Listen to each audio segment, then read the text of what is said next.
Oh, there it's it. I will transfer.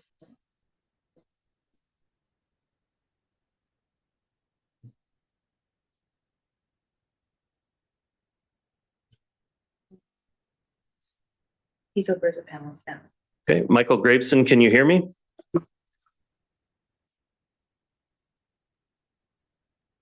Michael Graveson.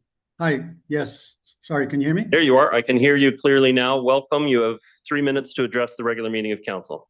Okay, I want to share my screen. So let's try that.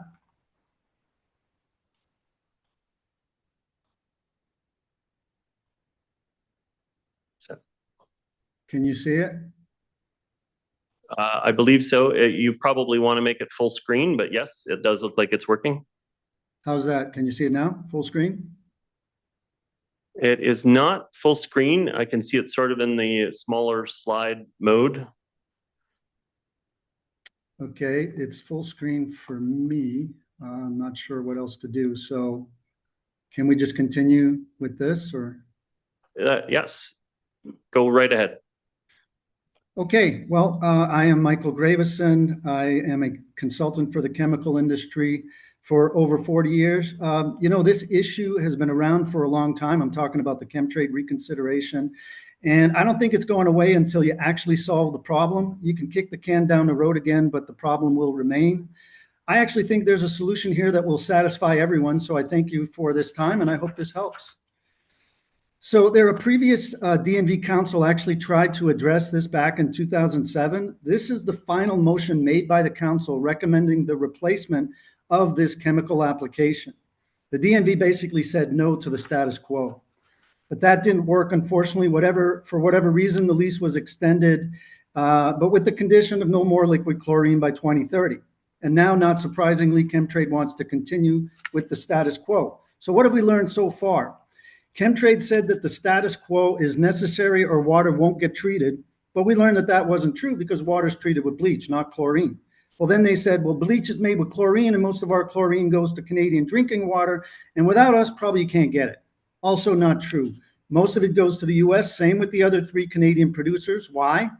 Because they simply have way too much chlorine. Well, then they said, at least we're going to make the place safer and reduce the risk to the community. Well, I'm sorry, but the risks aren't being eliminated at all. Chlorine would continue to be manufactured, liquefied, stored, and shipped in exactly the same amounts. Status quo. Now, the council expressed 2 core concerns on April 13th. The first was perpetuity, not just about replacing infinity with a date. It's about the council's ability to retain the authority to adapt as land use continues to evolve. The second concern was about the continued risk. So no one asked for more studies, QRAs, paperwork, more meetings, and certainly not more consultants. So Chemtrade's response, approval is time limited, only 20 years, which unfortunately for most of us is more than perpetuity. It's conditional. They only have to show that they did what they said they would do and then do a bunch more studies and QRAs. Not only does this not satisfy the council's perpetuity concern, they didn't even attempt to address the council's second concern about risk. Why? In my opinion, because they only have to change 1 vote. Now, here's the thing. You can't stop Chemtrade from remaining open. They're way too big, they're way too powerful, and they have way more resources than anyone could imagine. But you can add a condition to the Section 219 covenant to disallow liquid chlorine. They would stay open, the jobs would be safe, water would be safe, and the community would be safe. By the way, this is not a rare business model. Here are 12 other companies that do exactly what I'm talking about. None of them liquefy, store, or ship liquid chlorine. They all make the same products as Chemtrade, plus bleach and some other products. They all employ proportionally the same amount of employees, and yes, they all make a ton of money. And lastly, even the analysts agree. These are just a few of the Canadian banks that have published their opinion that if Chemtrade could no longer make liquid chlorine, they would continue to be a profitable and commercially successful company. Mr. Graveson, if you could draw to a close, please. I'm done. Go Habs. Thank you. Great. Thank you very much for your comments. All right, next speaker I have is Anna Morrison. Joining us here in person. Welcome. When you're comfortable, you have 3 minutes to address the council.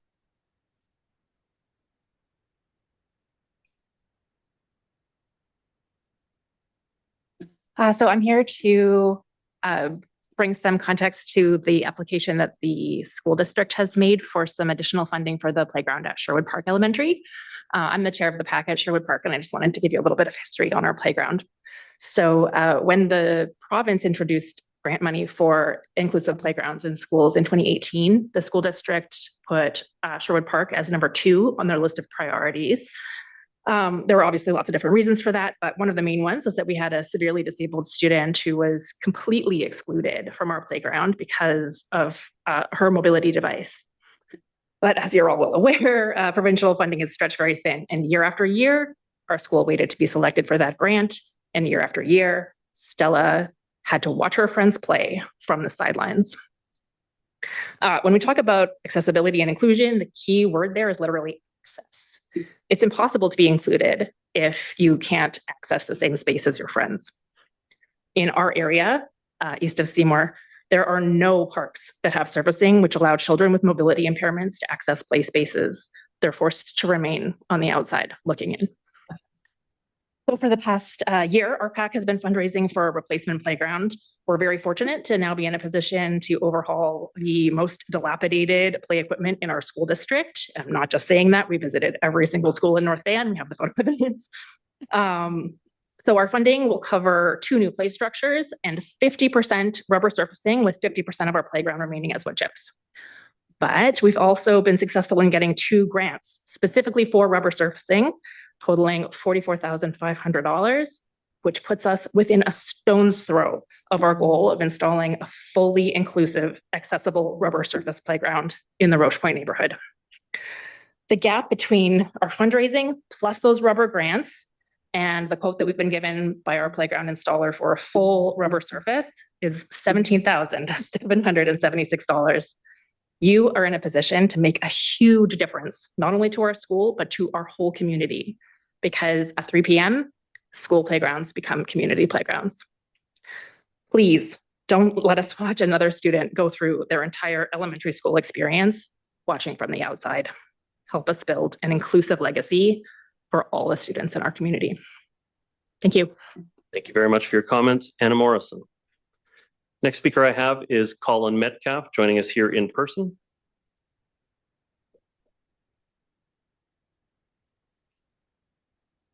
Welcome. When you're comfortable, you have 3 minutes to address the council.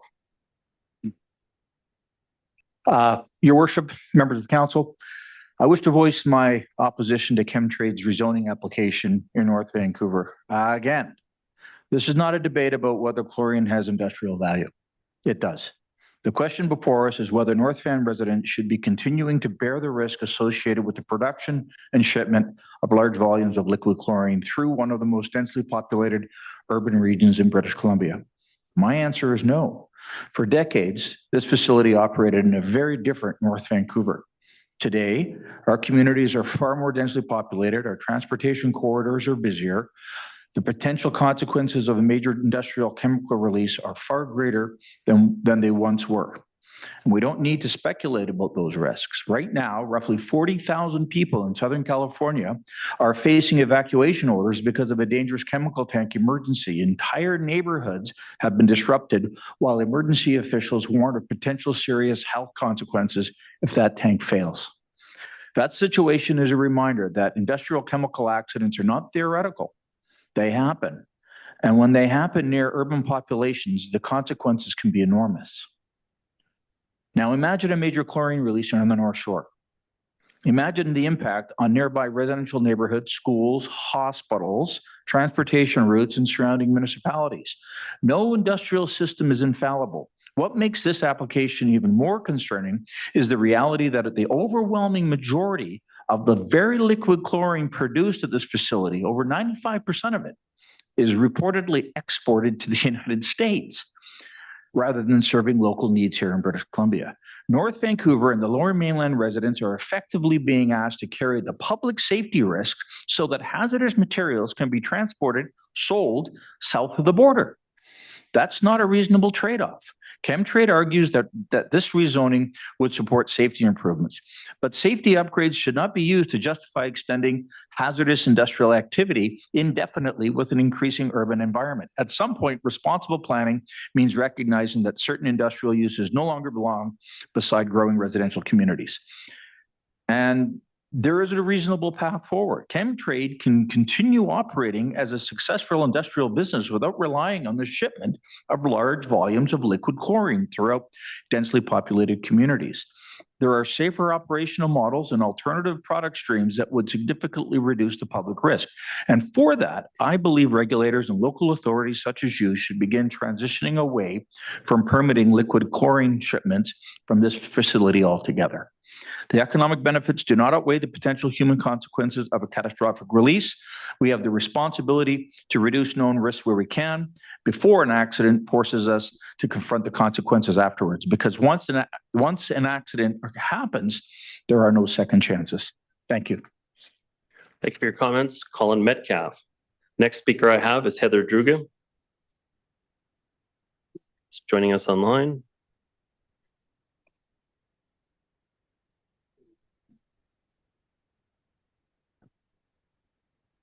Heather, can you hear me? I can. Can you hear me? Clearly, welcome. You have 3 minutes to address the council. Okay, I'm speaking to you tonight to ask you not to reopen Chemtrade's rezoning application. When most of us hear chlorine, we think of swimming pools and drinking water, and in those contests, chlorine is a public health tool. But what Chemtrade is manufacturing and distributes is deadly chlorine gas, liquefied under pressure and transported by train through our community and many others. This is a fundamentally different substance. At 3 parts per million in the air, it causes irreversible lung damage. At 10 parts per million, it's immediately dangerous to life. Under the Major Industrial Accidents Council of Canada, I'll call that MIACs, their land use planning guidelines, a chloralkali facility is classified as a type 4 risk. That's the highest category in the framework. Modeling using US EPA methods shows that even a small release of less than 2 tons of deadly chlorine gas produces a danger zone extending 1.8 kilometers downwind. A single rail car carries more than 10 times that amount. A worst case release extends the danger zone to over 5 kilometers. So the closest edge of Maplewood is less than 200 meters from Chemtrade. The Lynn Creek Town Center, where the district has built a new rec center, a library, childcare facilities, is only 1.6 kilometers away. The district isn't planning one residential community in the shadow of a type 4 chlorine facility. It's planning 2. If you reopen this zoning and allow Chemtrade to continue operating, do you also intend to continue building out Maplewood and Lynn Creek? You can't build family-oriented communities directly beside a type 4 industrial hazard and call that good governance. Just ask the 50,000 people recently evacuated from Garden Grove, California. With this new request to reopen the matter, Chemtrade is proposing that a risk assessment confirm that the facility meet the MIAC standard. But the MIAC framework is not a facility safety certification methodology. It's a land use planning tool. Its purpose is to help municipal planners establish how far away a type 4 hazard should be from housing. So no engineering and no risk assessment can make 200 meters compliant with a framework that proposes a 1.8 to 5 kilometer separation from a type 4 hazard. Ms. Druga, can you draw to a close, please? Chemtrade is betting that it can manage a new public hearing better than last time. Do not reopen this matter to allow them to do that. Thank you. Thank you very much. The next speaker I have is Judith Brooke, joining us virtually. Hello, can you hear me? I can hear you clearly. Welcome. You have 3 minutes to address the council. Thank you.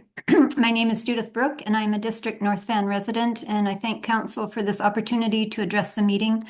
I'm speaking to Motion 8.2 Chemtrade application for lease extension. At the April 14th Council meeting, Council denied Chemtrade's application for operation continuation past year 2030. Severe safety risks exist associated with this product creation and the rail transport of liquid chlorine through areas of North Vancouver and Burnaby, including over a rail bridge to BC Interior and beyond. This route includes our 1968 vertical lift bridge, which suffered mechanical failure in February this year, stuck in the lowered position. Do we want this product traveling on aging infrastructure which fails? The company's product is used in treating water supplies to achieve public health standards. Although byproducts of the manufacturing process are highly toxic, caustic soda, chlorine, and hydrogen, many municipalities, including all of Metro Vancouver, have switched to using UV irradiation and other methods to treat water to a potable standard, a modern and safe approach. Mayor Little was quoted in North Shore News May 5th that even without the continuation for this company, he has no concerns about water safety within Metro Vancouver. Quote, even if District Council were to arrive at the same decision again after a new public hearing, Little said he would have no concerns about Metro Vancouver's ability to provide clean water, unquote. An average of 4 liquid chlorine rail cars travel through Burnaby daily. The production and transport of highly dangerous chemicals through densely populated corridors makes no sense. Chemtrade's initial application would have prevented any other change or denial of operation to the lands and property. It was worded as permanent nature of the rezoning that would allow hazardous materials to be produced on the property in perpetuity. No government oversight forever. That's highly unreasonable to ask. While the newer application no longer has this infinity aspect, it is neither reasonable nor responsible for the district to sign away decision-making for this critical topic for any period of time.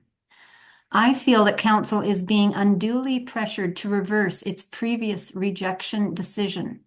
By remaining with that decision, there is no need for public hearing or future discussion.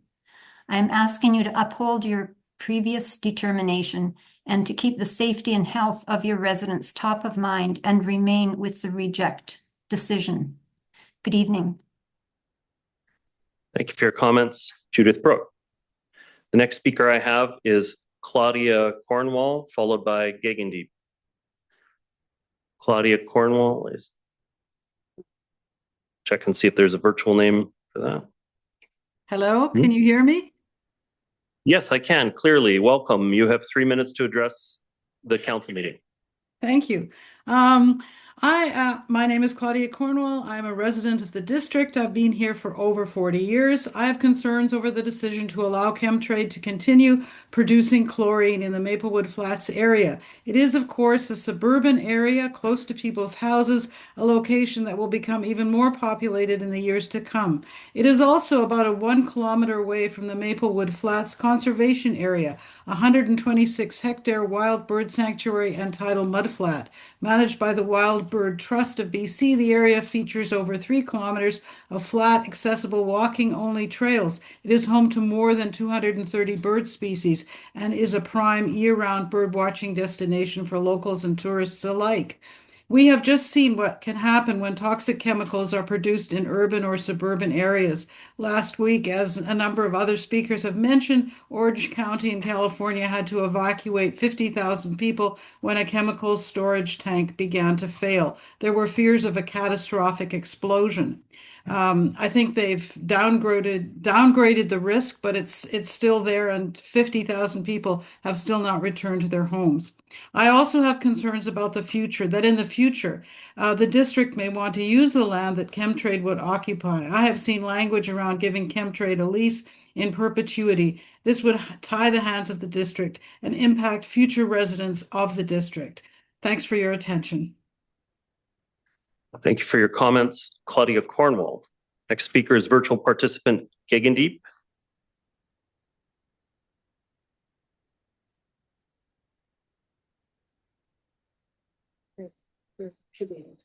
Gegendeep, can you hear me?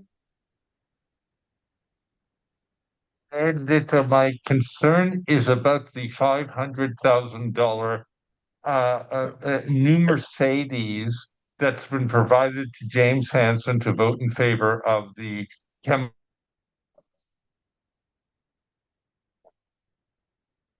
don't think that was Gegendeep. Right? Would anybody else here like to address the council meeting?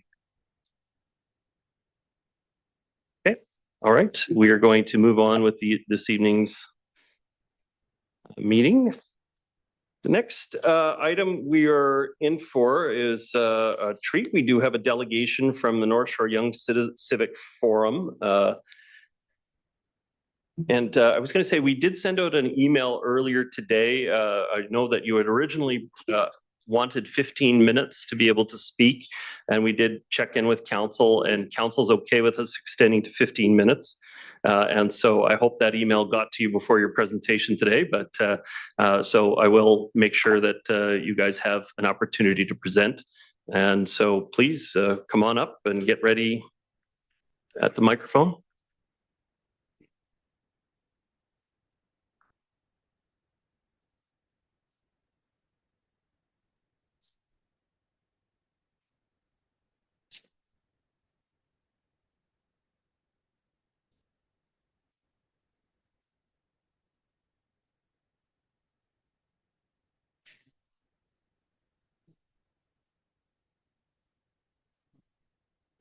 Yeah, I'm ready.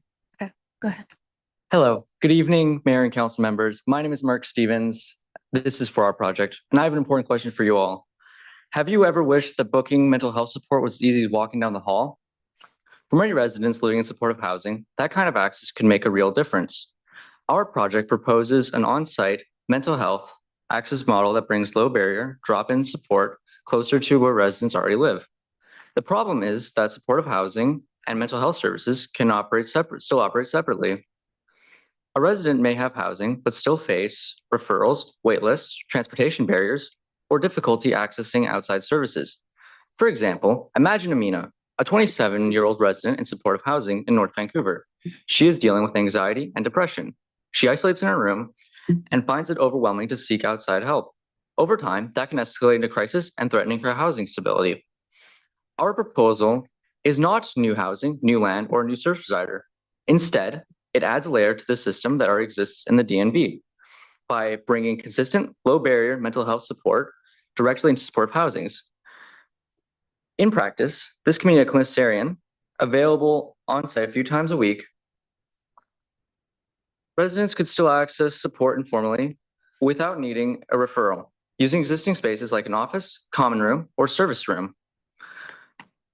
A strong site for this pilot is the East Keith Road supportive housing development. It is already being developed with BC Housing and Vancouver Coastal Health, and includes supportive housing units, some complex care units, 24/7 staffing, and built-in support spaces. There is also a precedent for this approach. Taylor Manor in Vancouver, Rivers Reach in Maple Ridge, and the at-home Ches Soy study shows that housing works better when support is connected to it. We recommend a 12-month pilot at East Keith Road. Success could be measured through housing retention at 6 and 12 months, fewer crisis incidents or emergency interventions, use of the on-site supports, and feedback from residents and staff. Our ask is realistic and is aligned with the district's role. We are asking DNV to support a pilot by acting as a planner, facilitator, and partner.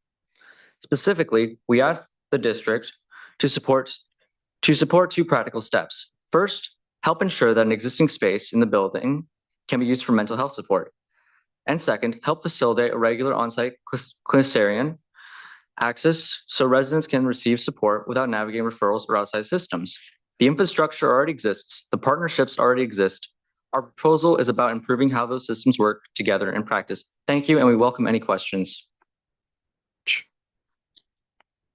We should have introduced this, just simply say, so there's a program that we have, it's coordinated, I believe, by the North Shore Community Resources Center, and it funds what's called the North Shore Young Civic Forum cohorts. And what they do is they spend some time getting to following local council business. I think all three North Shore municipalities get visited by the cohorts to learn about different local issues that are going on. And then at the end, they prepare a report with some recommendations. We've just heard one of the report's recommendation. We have two more coming in tonight, I believe, at this point.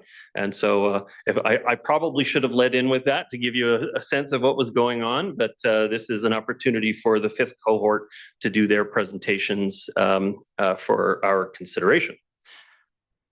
Thank you very much for your presentation, and we're going to go on to the next cohort at this time. They can do a report agenda. Yeah.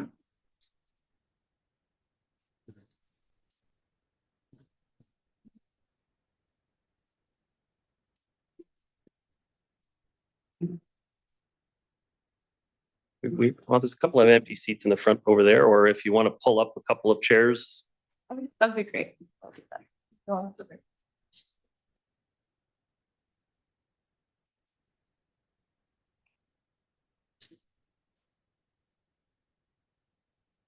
Sure. Welcome. When you're ready, you have 5 minutes to make your presentation. Thank you, Mayor and Council, for having us this evening. We are the DMV Team 3, and we're focused on youth engagement. So as youth in the community, we strongly feel as though current civic engagement methods are not as youth-friendly. They tend to favor older voices. They emphasize positional power, which youth lack primarily due to not being an active voting bloc, and they often focus on non-reciprocal relations. These issues have been clearly identified to us throughout the North Shore Civic Youth Forum, as well as by DMV and CMV staff during various project meetings. With getting more youth involved, we believe that this will support increased inclusive and well-rounded DMV decision-making. And to address our opportunity of increasing youth engagement, we have identified 3 interconnected ideas, primarily focusing on a pilot project of a youth influencer. And to develop our ideas, we looked at relevant reports and conducted information gathering interviews with a DMV counselor, DMV staff, CMV staff, as well as a currently active youth influencer, while also reflecting on our own personal experiences. So the first of 3 pilot projects that I'll introduce is the youth influencer idea. The idea is to create a part-time paid position that creates accessible and engaging content directed specifically for youth. And we recognize that that can kind of only be made if youth make it. We researched and we noticed that there's a clear interest currently in urbanism and urban content. You can see stories about here, Lee, and we'll look into some case studies as well in the next slide. And we recommend using some platforms such as Discord that has yet to be used that allow for two-way engagement that kind of juxtapose things like Instagram and LinkedIn. We also recognize that it could be funded by the Canada Summer Jobs or be an unpaid partnership. And some of our case studies we looked at is Lee and also the Greater Discussions Art in English. They both are freelancers and they make content for CBC and also translate related content. And we think that these types of content could really work for the municipal information as well. And our second pilot project would be a youth drop-in. We're greatly inspired by the Meet Your Mayor initiatives. We think that having in-person, informal, and incentivized sessions for youth is extremely important. And first is using youth-friendly rooms such as rec centers, libraries, parks, and high schools as well. And having it incentivized with food, drinks, and also volunteer hours so youth are getting paid for their time in a different way. And so we also believe that this can have synergies with the youth influencer idea so that the digital content made can be used to discuss what is happening in the youth drop-ins as well. Our third and last stream is a low-cost voluntary membership program pairing the youth with staff, counselors, and the mayor to build civic skills and confidence. Youth would join real meetings with a quick debrief after to hopefully encourage them to engage in DV governance while giving decision makers direct insight into these perspectives. So we think that our three ideas will have the following impacts. The first would be to improve accessibility of DNV information that's already there. The second would be to build youth civic literacy. The third would be to ensure additional youth voices in DNV decision-making processes. And the fourth would be to strengthen youth DNV relationships through increasing familiarity and trust. And finally, to support continuous learning about youth engagement through iteration and experimentation. And on our sides, we have those 1 to 5, but I see they're 1 to 1, but they're all equally important, I guess. In terms of final thoughts, one of our key insights is that youth engagement improves when activities are accessible, they're targeted to youth, they're relevant, and they have varying options of formality. In terms of the challenges we foresee, one would be sustaining participation of in-person activities for both youth and for members of council and staff. And our second challenge we foresee would be ensuring diverse and inclusive representation. So our call to action is really a question for council. Is there one or more of these ideas that staff could look into as a viable idea? Thanks so much for your time. We really appreciate your support of the forum and for letting us speak today. Thanks. Thank you very much for your presentation.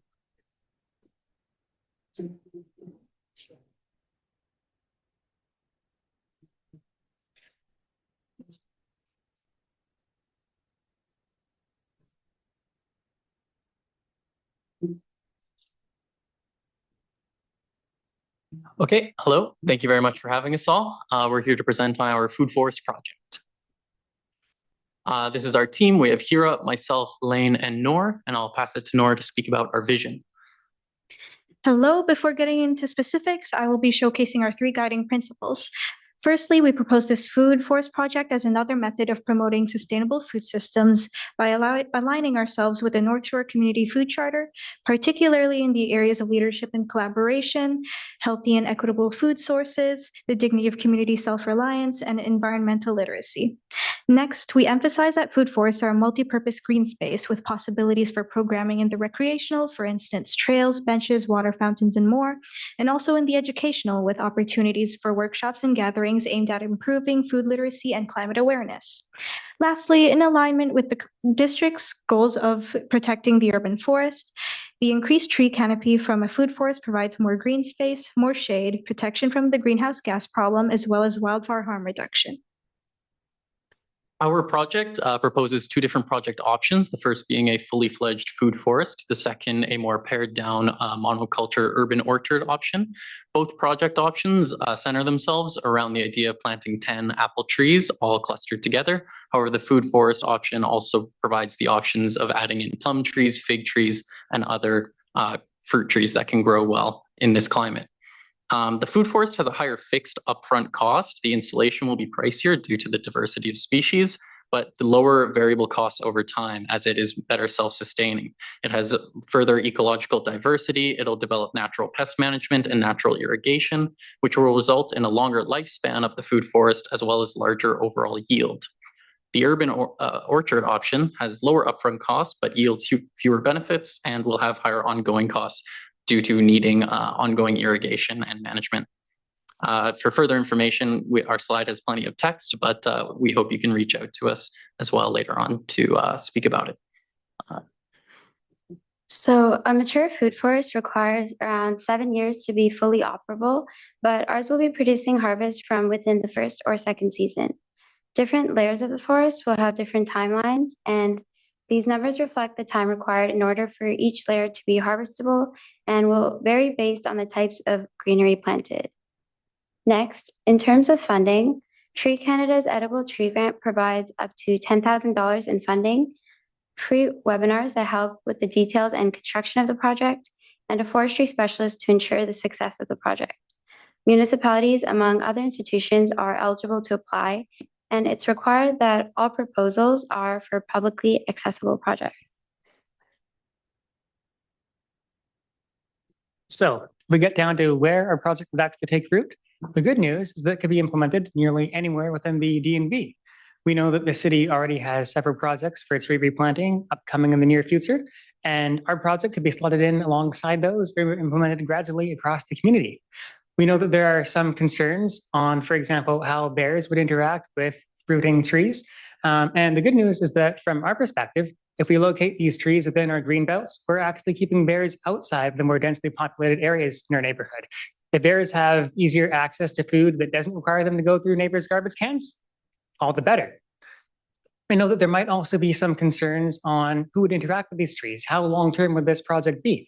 And the good news is that trees, once fully grown, are pretty hard to vandalize. So there's no concerns that we foresee there. And if people in the community lose interest in the project, then once they're fully grown, there needn't necessarily be ongoing costs for the city. You know, trees can survive pretty well on the ground once they're mature. But we do foresee that schools would be able to make use of our trees in educating students on how ecosystems work and enabling them to use the product of the trees in school activities.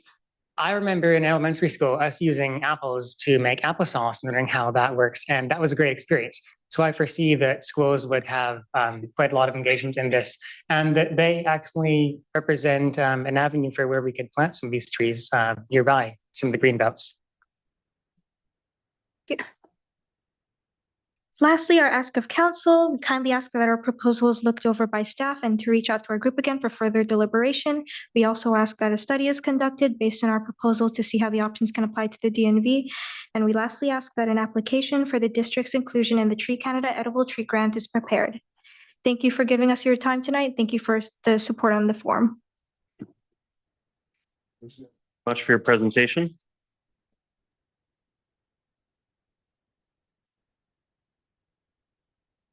All a little bit whirlwind. There's lots of great things that have been presented here tonight. We're going to have to go over them and look through your documentation, and it will be on council to follow up with questions or comments. I don't know if Davija, if you have any additional comments about the program in general or when the next cohort will be coming. I know when we do this with the municipality, a number of members of council make themselves available on the nights that they come in, and we do a little bit of a municipal 101 to sort of explain our role and the process. And the students ask a ton of great questions, and we do our best on the spot to answer them. But do you have any additional comments about the program? Okay. Like 2 years, so I'm.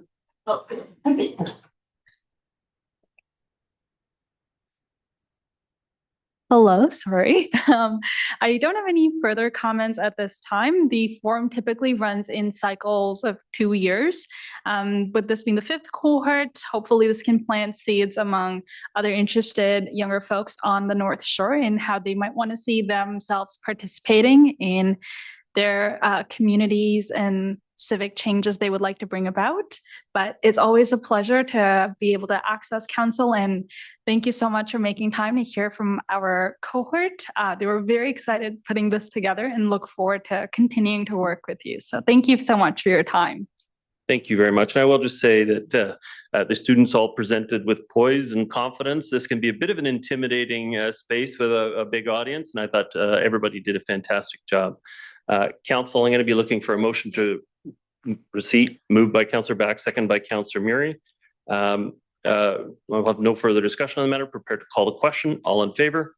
Contrary minded? Motion is carried. Thank you very much for your presentation. Okay, the next item up for discussion is we have a release of closed meeting decisions in the package, which is appointments to Advisory Design Panel, North Shore Accessibility Advisory Committee, and the North Vancouver Museum and Archives Commission. Next, I do have a consent agenda to propose. This is a rather modest one.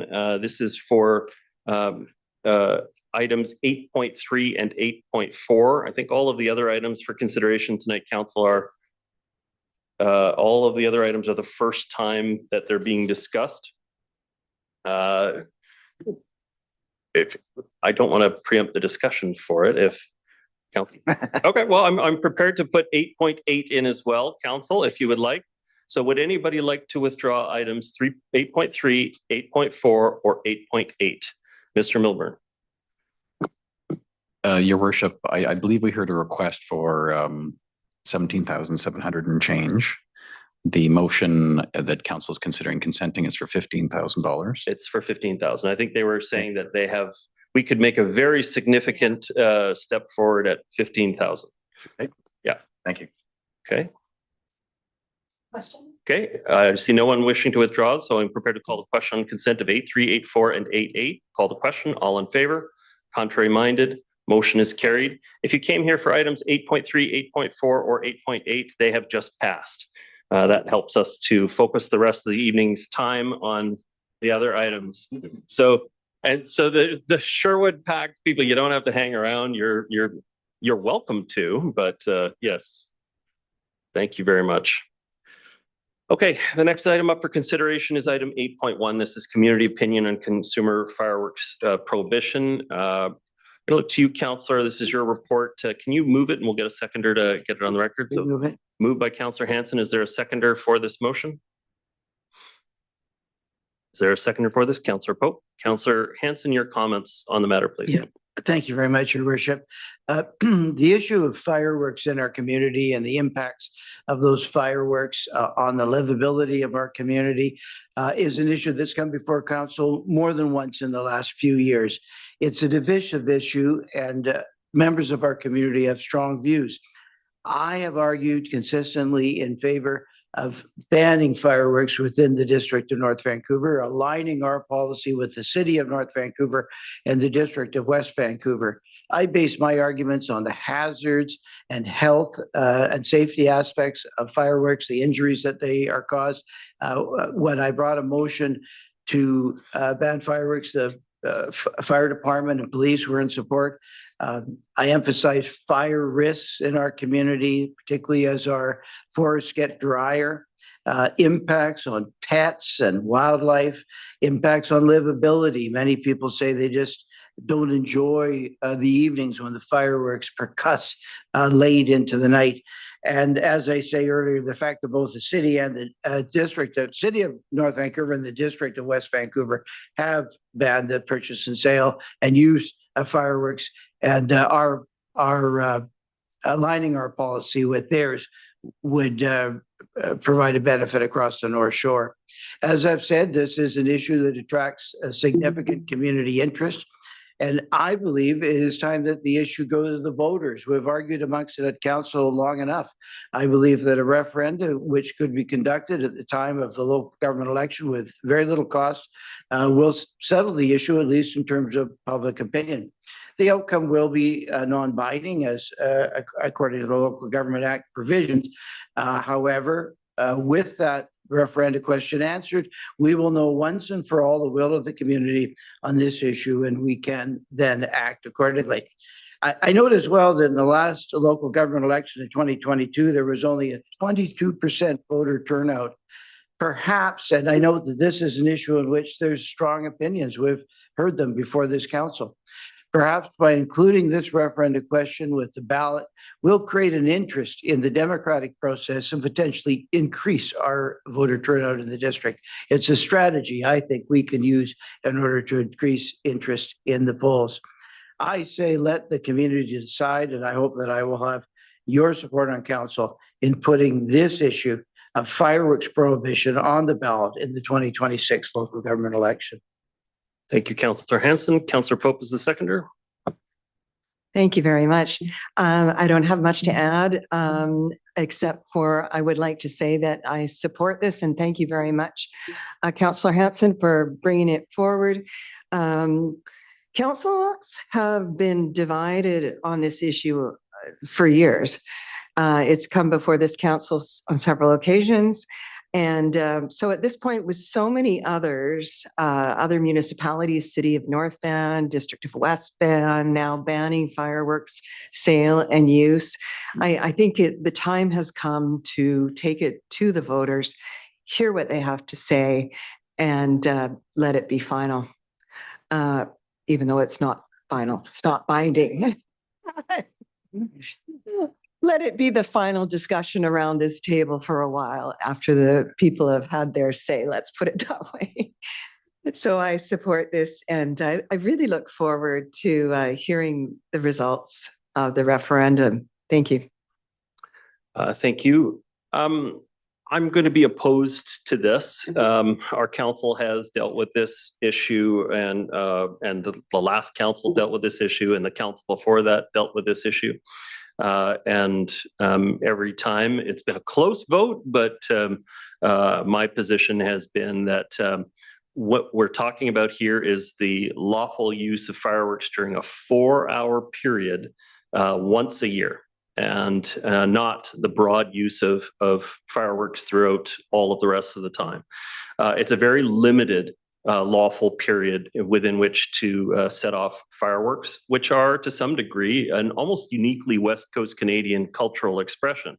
You go to a lot of other areas and Halloween isn't tied to a fireworks display or community get-togethers. It's something that's pretty unique to the West Coast of Canada.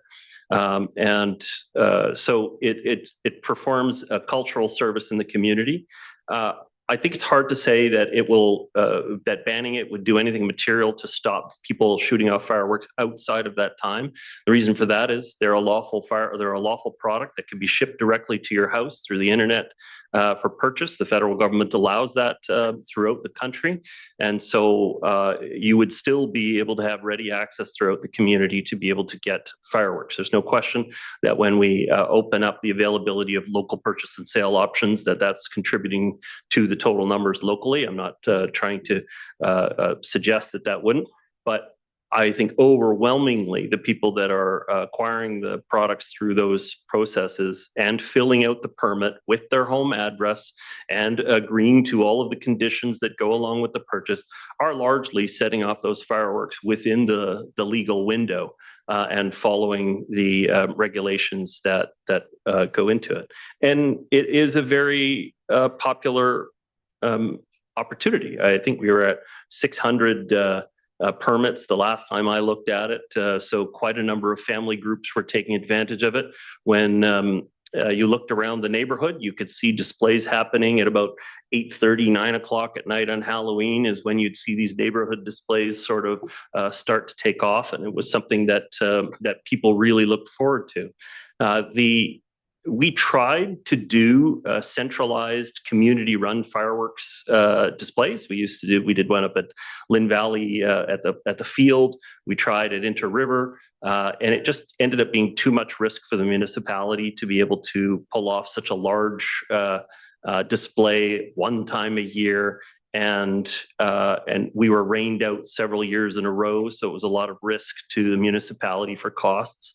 And so those general community displays went by the wayside. And since that time, a lot of neighbors have decided that they want to continue with them at their own risk in their own areas properly with proper supervision of them. And I have to say, for such a limited window, 4 hours a year, that it's lawful. I think it's a reasonable opportunity for people to have a little bit of fun as a group and share in the wonder of local fireworks in your own neighborhood, meet your neighbors, get a chance to get out and be active in your own neighborhood. And I'm very supportive of it. So I am opposed to this proposal.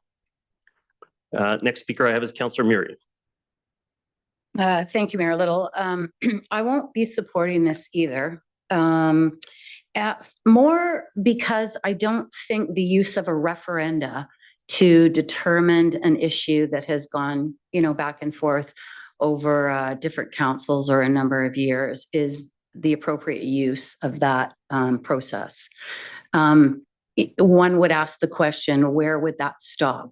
When we have close votes on issues, do we simply send them to the community through the process in an election, or in addition to a regular referendum held yearly to get the community's temperature on a particular issue? In the past, we have used referendums for things like borrowing bylaws.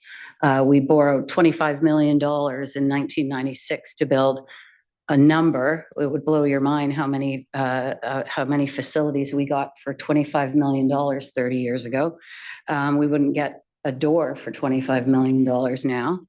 That was sent to the electorate. It was a massive amount of work for local community groups, and it passed by a very narrow margin. And then we used to go and ask the electorate if they would be willing to support dedication of parks. And that was always a very, a vast majority of the voters that came out always supported dedication of parks. But we are elected to make these decisions. That's why we are put into this role. If people don't like our decisions, then they can unelect us by not voting at the ballot for our names. And that's what democracy is about. And that's very important for the young youth in the audience tonight. And we thank you for your presentation. But that democratic right you have in this country is more important than many realize, even adults. Our voting outcome at a municipal election is typically 20%. That's horrific, with the countries around the world and people dying to be able to vote, and many people around the world not being given the opportunity to vote because of communist governments and regimes that are empowered to tell the people that they know best. So we in this municipality love consultation with our residents. I always want more. We used to have a lot more and we're criticized for it. I'd like to go back to being criticized because I think the more consultation, the better. And that's how you involve people in the process. But there's a lot of issues, and to your report, Councillor Hanson, as the mayor's pointed out, you can purchase fireworks online. There's the lawful amount of time, 4 hours, and then the unlawful amount of time where fireworks are set out before and after. And there certainly are impacts to the community, and we try to manage that with our permit system, and we hope people get permits. Our fire department and our licensing branch likes to educate people on how to discharge them. And there's always going to be those issues as long as the government of Canada allows them to be imported. And as we know, with illegal substances, they seem to make their way into the country, whether they're legal or not. So there's many challenges. But I do think that we will probably continue after this Halloween having another discussion about fireworks, as we do every Halloween.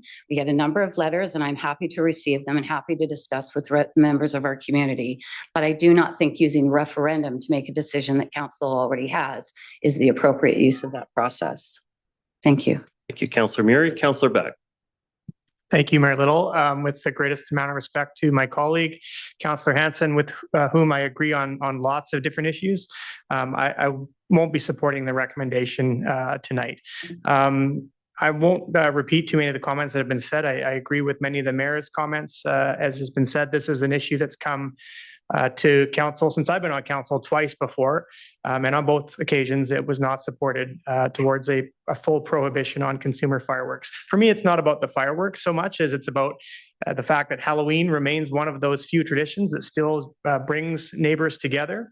Every year we see families and friends, neighbors across the district gathering outside to enjoy Halloween, and largely fireworks are a part of that tradition. A ban would eliminate that type of use, those neighborhood gatherings and traditions that people enjoy responsibly every Halloween. At the same time, it wouldn't effectively, in my opinion, treat the problem, which is the illegal use of fireworks. And should a ban be enacted, people will find ways to purchase those fireworks and use them in that way. So I just don't think, as Councillor Murray has pointed out, this is the type of issue that's appropriate to politicize at this time and recommend that it go on a referendum level.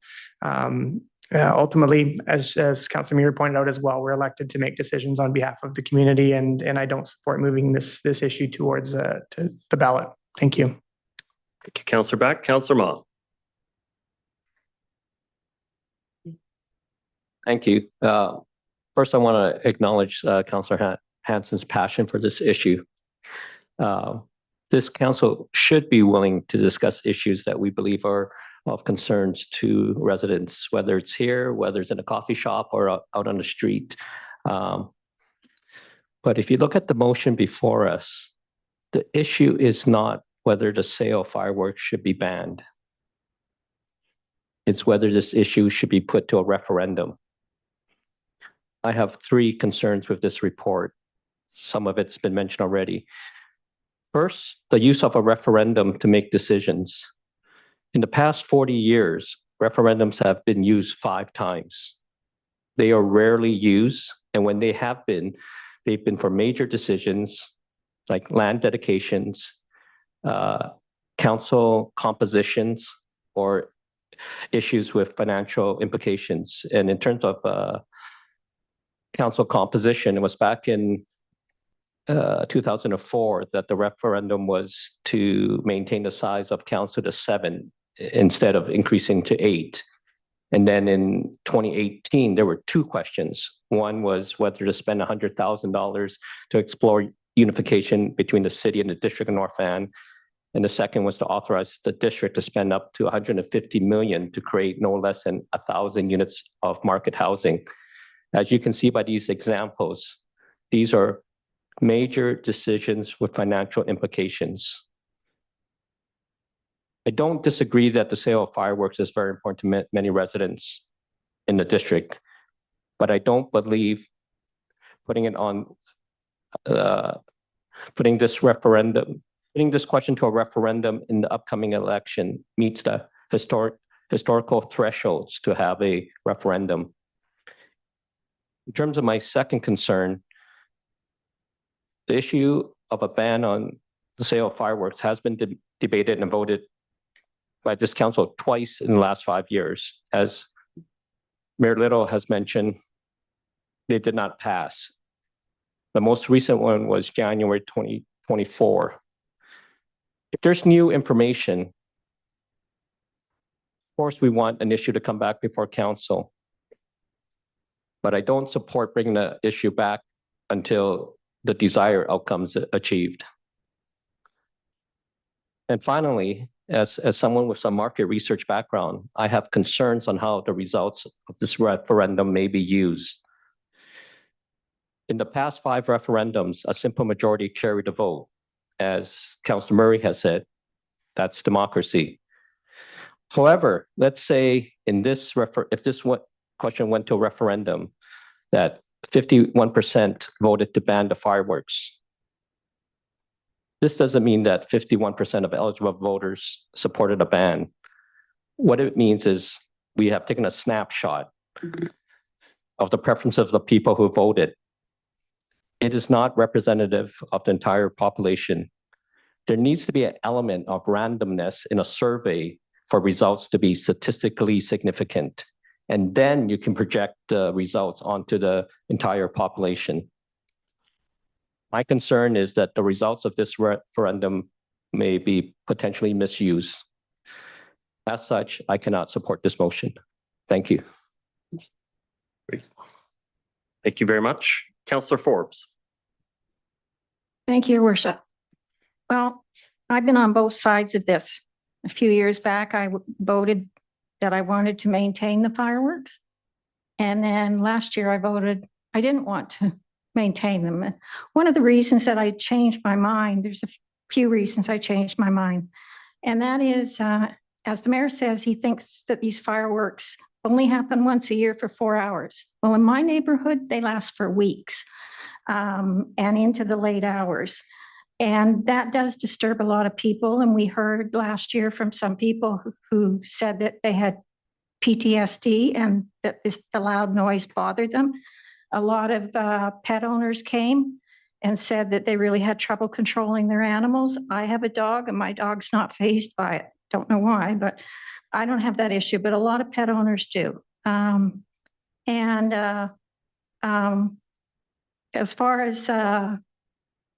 As far as making it legal or not legal, one of the things that got raised was that if it's illegal across the North Shore, it makes it easier for the RCMP or the fire department to step in and take the fireworks away from them because they know they're not supposed to have them and they're not supposed to be lighting them off. Otherwise, it's kind of hard to maintain. So I can see both sides of the coin on this. As far as this being done by referendum, I have a concern about it being done by referendum as well. But I think Councillor Hansen's intentions are good intentions. When we had the last referendum in 2018, our voting turnout was 36%. So we did much better than we did in the next time around. So I disagree with the referendum idea, but I do agree with the thought behind it. So I'm kind of half and half. So I'll vote for it for Councillor Hansen. Fair enough. I see no further speakers on the matter. I'm prepared to call the question. All those in favor of putting the referendum on? All those opposed? Motion is defeated with Mayor Little, Councillors Back, Ma, and Murray opposed. Okay, thank you, Council. Next item up for discussion is item 8.2.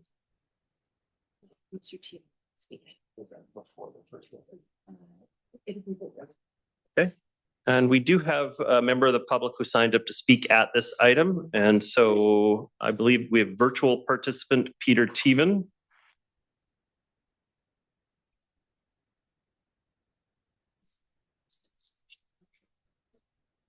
Good evening. Can you hear me okay? I can hear you clearly. If you can speak directly into the microphone, that would be appreciated. Hopefully I am. Thank you, Your Worship and Council. Peter Tevan, 1900 Block, Indian River Crescent. I wish to let you know I'm speaking tonight for myself and not on behalf of any community organization that I volunteer for. My recommendation to you regarding the agenda item before you is this. You already spent the time, you already spent the money, and you already made the right decision. In 2026, 2030 and beyond, having a deadly toxic chlorine plant smack in the middle of a high-density residential area does not make any sense. The risks are not zero, and no expert will ever tell you that they are. And we wouldn't be talking about 1 or 2 casualties here. We would be talking about mass casualties and deaths in the event of a large leak. It's now obvious that it is bleach and not pure chlorine that is used in drinking water purification. It's now obvious that there's an excess supply of chlorine for making bleach in Canada. And it's now obvious that the Baker Quantitative Risk Assessment, or QRA, was so limited in its scope that there was nothing, quote, worst case scenario about it. The district's own When the Ground Shakes study, which was done in 2015, shows a complete damaged state to almost all of the Maplewood area. It does not matter if there are 4 rail cars that will be safe inside their newly built filling building. The rest of the plant and the 32 full 80-ton rail cars of liquid chlorine outside will be destroyed. The new information that is being offered here is simply kicking the can down the road. And the offered ongoing QRA process just makes the DNV and other governments subordinate to the narrowly scoped baseline quantitative risk assessment. Our 1980s councils had the wisdom to see these risks and move to ensure the safety of DNV's future residents by putting a prohibition against liquid chlorine in our official community plan. I believe it would be irresponsible for you to undo that now. And the only thing that has changed since the 1980s is more people at risk, not less. Thank you for listening. Thank you for your comments, Mr. Teven. Okay, and I look to the clerk now for your direction to start us off here. Mr. Milburn? Okay. Oh. Mr. Milburn. Thank you, Your Worship, members of council. Just by way of a brief introduction to item 8.2 in tonight's agenda, On April 13th, 2026, Council considered the application to amend the zoning bylaw to permit liquid chlorine production at 100 Amherst Avenue under Bylaw 8778. At that time, Council approved the following motion: that the District North Vancouver Rezoning Bylaw 1462, Bylaw 8778, is given no further readings and is abandoned at first reading. In response to that decision of Council, the applicant considered the feedback and questions Council raised and submitted a letter dated April 29th, 2026, attached to tonight's staff report as attachment 1, was submitted to the Mayor, and a request was made to seek reconsideration. The Mayor, after reviewing that letter and pursuant to Section 131 of the Community Charter, considered the input and the feedback that was within that letter, which included such things as an end date, a proposed end date to the proposed chlorine production being the earlier of December 31st, 2046, or the port lease. It also included the potential for an increased number of quantitative risk assessments at year 8 and 10 of operations. It also included a security assessment and an assessment of best available technology. The applicant sought reconsideration. The Mayor considered that reconsideration request, and following the powers under the law of the Community Charter, has brought the item back before Council for consideration tonight. Therefore, as noted on the screen, it is now appropriate for Council to consider the April 13th, 2026 motion again. And if voting in favor of this motion, if you want to abandon the bylaw, or if you vote opposed, if you want to continue the bylaw consideration process, as in potentially further readings and another public hearing. Thank you, and staff are available to answer questions. Thank you, Mr. Milburn. I will just say it is a rare occurrence to have something brought back for reconsideration by the Mayor. I don't think I've ever done this before, and I don't recall my predecessor bringing a matter back for reconsideration, but it may have happened once. And so it is rare, and it is a little bit of a strange spot in law in that it creates a little bit of a double negative in some of the consideration that we have to do. So we're going to take this slow, and we're going to make sure that everybody understands the votes that they're considering at the time. I will just say one other anomaly of it. It doesn't act like a normal motion. There's no mover and no seconder. The item is instigated entirely by me under the legislation, and so we'll skip that part as we go through. But I just want to be absolutely clear. Does anyone have any confusion about what we're voting on first? Oh, I should say, this is a two-step process if Council is willing. And so what would have to happen is that we would have this reconsideration vote, and it would be followed by a second vote. And the second vote would be to decide to take what action next. And what I would be proposing at that time would be that that we grant second reading and then refer the matter to a new public hearing. And so then if Council is willing, we would create a new public hearing. All of the past feedback that was received in the last public hearing would be made part of the record for the new public hearing, but members of the community could then share their opinions in the new public hearing, just as though it was its own process. Then once that public hearing is closed, we would return to a new third reading at that point, and Council would provide their deliberations and comments for the next vote. So it's a bit convoluted, and it's not something we do on the regular, but I just wanted to slow down and make sure everybody understands where we're at. So this is a two-part process. The first part is just whether or not to essentially uphold my call for reconsideration in this process. And so the options are on the screen in front of you. A vote in favor of this motion is that you want to abandon the bylaw, which basically means you want to end the process. We're not going to have reconsideration going forward.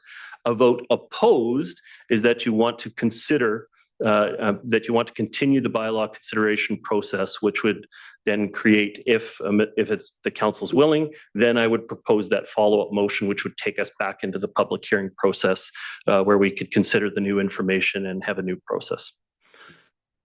So I think we're clear on the options. I'm looking around, not seeing a lot of concern about that. And so we're going to go we're going to call the question on the first step. And so a vote in favor to abandon and stop. A vote opposed to go back for reconsideration. Okay? All right. Call the question. All in, sorry, Councillor Ma, now I'm seeing you questioning where we're at, so I want to slow down and double check and make sure you understand where we're at. So on the first issue, no discussion, or? I'll check in with the clerk. I think we can do up to 2 minutes if we would like to. Thank you, through your worship. It would be in order for up to 2 minutes for council comments or debate on the merits of reconsideration. Okay. Would members of council like to ask a question about the merits of reconsideration, knowing full well that if it's opposed, we would then have a separate debate with 4 minutes and 2 minutes, our normal consideration time, on what to do at that point. So this is just on reconsideration, up to 2 minutes for members of council. Would anybody like to comment on the matter before I call the question? Okay, I see no speakers. I'm prepared to call the question. All in favor? All opposed? Motion is defeated with 5 members of council opposed. Myself, councillors Hansen, Back, Ma, and Murray. Okay. Now we're on to the second part. In the second part, I'll be moving a motion that reflects what's on the screen here, that council give District North Vancouver Rezoning Bylaw 1462, Bylaw 8778 second reading, and refer the bylaw 8778 back to a public hearing, plus the subsequent portion, which has to do with creating the covenant that would cover those additional areas that were discussed in the letter from Chemtrade. And on this, I'll be moving it. Is there a seconder for it? Second by Councillor Hansen. And just now an opportunity for full regular discussion on the matter. So my view, as was stated by Mr. Milburn at the time, was that the information that we received following our deliberations from Chemtrade was significant enough for us to enter into reconsideration. It distinctly changed the use of the property by limiting its use beyond 2046. That is something that in and of itself is significant enough to warrant reconsideration, in my view. Plus all of the additional areas that they said they were responding to council's deliberation back on April 13th, I think it was, when we had the last, the second and third reading. I appreciate the applicant hearing our concerns that were raised in the deliberation and responding to them in the way that they have. I have an open mind going forward. I want to see what the public says about this new potential agreement and whether that changes their views on the matter. I look forward to us having a public hearing to that effect. And so I will be supportive of this motion. The seconder is Councillor Hansen. Your comments, please. Yeah, thank you. Thank you very much, Mayor Little. I stated my position on the original bylaw amendment that was passed on April the 13th, 2026, which allowed Chemtrade to continue to produce chlorine at this site. And I stated that my positions on April the 13th, 2026, and I voted in favor of the bylaw that did allow, would have, had it been passed by a majority of council, allowed Chemtrade to produce chlorine at this site. As I said, I stated my reasons at this time, and I'm not going to restate those reasons now. I do note that there is material new information that will be before us, specifically a time limitation with respect to the operations of chlorine production at Chemtrade, along with other safety enhancing and ensuring and measures and opportunities to compel Chemtrade to prove compliance with safety measures. However, and obviously, I have voted in favor of reconsideration because this brings us closer to the position I originally supported. I understand that the vote we're now about to take, if it passes with the majority, will trigger a new public hearing process with new information and opportunities for further and fuller public presentation to us.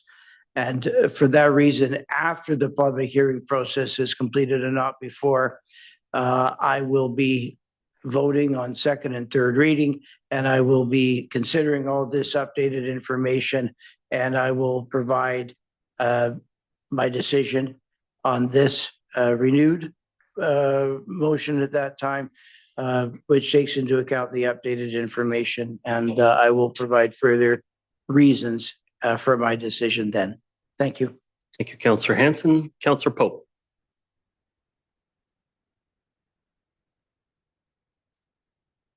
Thank you very much. This weekend, the unthinkable happened near Los Angeles. 50,000 people evacuated because of fears of an explosion at a chemical plant. People living there never thought this would happen, never even considered it. With Chemtrade making deadly chlorine gas in our backyard and shipping it out every single day, concerns about a catastrophe are not hypothetical for North Vancouver. In fact, during the 2010 Olympics, security fears were serious enough that the former company's rail cars were then filled with chlorine, that were filled with chlorine gas, were moved out of North Van and across the border to Bellingham. Why? So it wouldn't become a dangerous target at a time when the city was filled with tourists. We don't know what, if any, measures are currently being taken at the Chemtrade plant in preparation for the FIFA World Cup, but perhaps a news organization will investigate. What we do know is that the unthinkable happens, and it could happen at the Chemtrade plant in the district of North Van. During the hearings, no one, not even the risk experts hired by Chemtrade and the district, no one said a deadly accident could never happen. Only that the risk is tolerable. Is it? I don't think so. The plant is located just 500 meters from thousands of homes in Maplewood and east of Seymour. Chemtrade produces deadly chlorine gas, and it travels in rail cars through many other municipalities every day. Now, Chemtrade has a long safety record, but again, the unthinkable does happen. I don't want to be alarmist, but if there is a leak or a big earthquake or rupture or some other unforeseeable event, thousands of people could die. And that is why I cannot vote in favor of reconsidering Chemtrade's application to continue producing deadly chlorine gas in North Van for another 20 years or maybe even longer. When it was built on that site 60 years ago, there wasn't a lot of housing nearby, but times have changed. We are now a growing community filled with families, children, schools, a new fire hall, a new community center. And as of this year, those people are only periodically given shelter in place warnings and education. Now, some say the benefits outweigh the risk, and it's good for the community, the economy, and jobs. But there is also a lot of worry that we need Chemtrade's chlorine gas for water purification. This has evolved into a broader public fear that the District of North Van is responsible for protecting Western Canada's drinking water.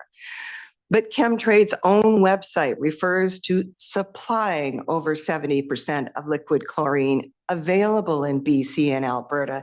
It does not claim that its product is purifying 70% of all drinking water. Conflating chlorine supply with overall water purification is factually incorrect and misleading. But through repetition and oversimplification, many people have understandably concluded that without Chemtrade, we would not have purified drinking water. And that is not what the available evidence shows. And it troubles me that the facts are not readily available on this key point. Another common misconception is that Metro Vancouver's drinking water depends entirely on chlorine gas. In reality, at the Seymour Water Treatment Plant, chlorine-based disinfectants are only one part of a much broader and complex treatment process that uses UV disinfection, ozonation, and monitoring. Water treatment here does not depend exclusively on Chemtrade or chlorine gas. In fact, there is no evidence Metro Vancouver would lose safe drinking water if one supplier, namely Chemtrade, closed. Indeed, as was pointed out earlier, Mayor Little told the North Shore News he has no concerns about the drinking water in North Van should Chemtrade's chlorine not be available. So if that is true, why would we continue to allow Chemtrade to produce deadly chlorine gas on District of North Vancouver land?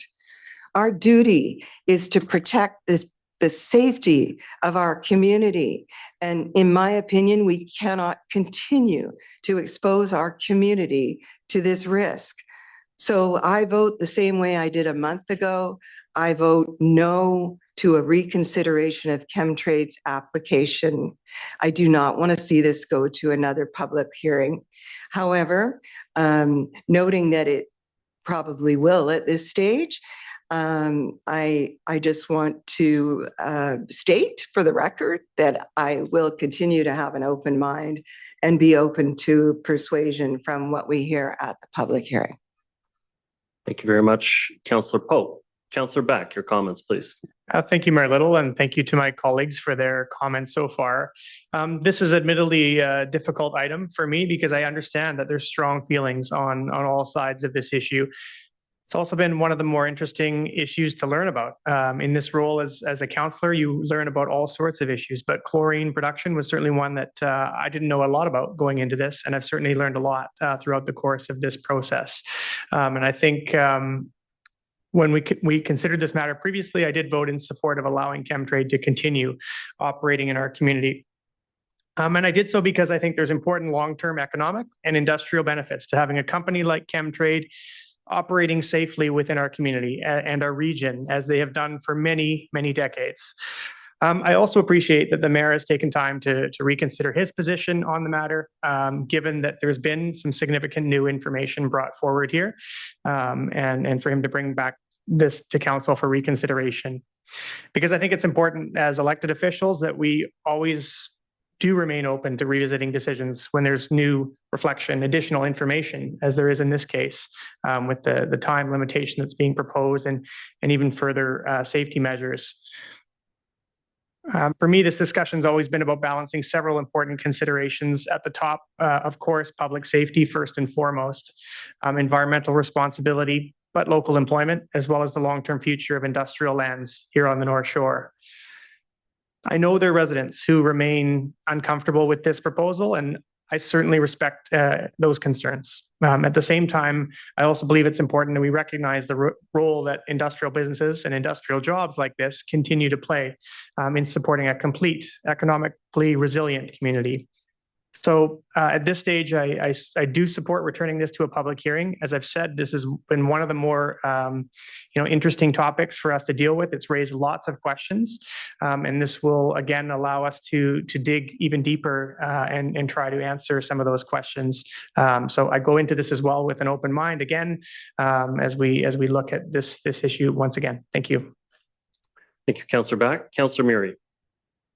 Thank you, Mayor Little. Mr. Milburn, can you advise council as to beyond the 219 covenant, what other considerations could be added to the direction once the public hearing commences? So if there's other issues that council would like to address that may not have been addressed in the previous hearing, what would that process look like? And what could we consider in addition to what Chemtrade has presented in regards to what they're willing to look at?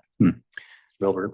Thank you. Your Worship, Section 219 covenants have a limited scope of what can be addressed within them, and typically relates to either a requirement for land use, a certain thing to occur to regulate the use, or a certain thing that is prohibited. So that's the typical components of a Section 219 covenant. They also include indemnity language. They also include conditions such as being proposed tonight, which is a time limit, so that is lawfully within the scope of a Section 219 covenant.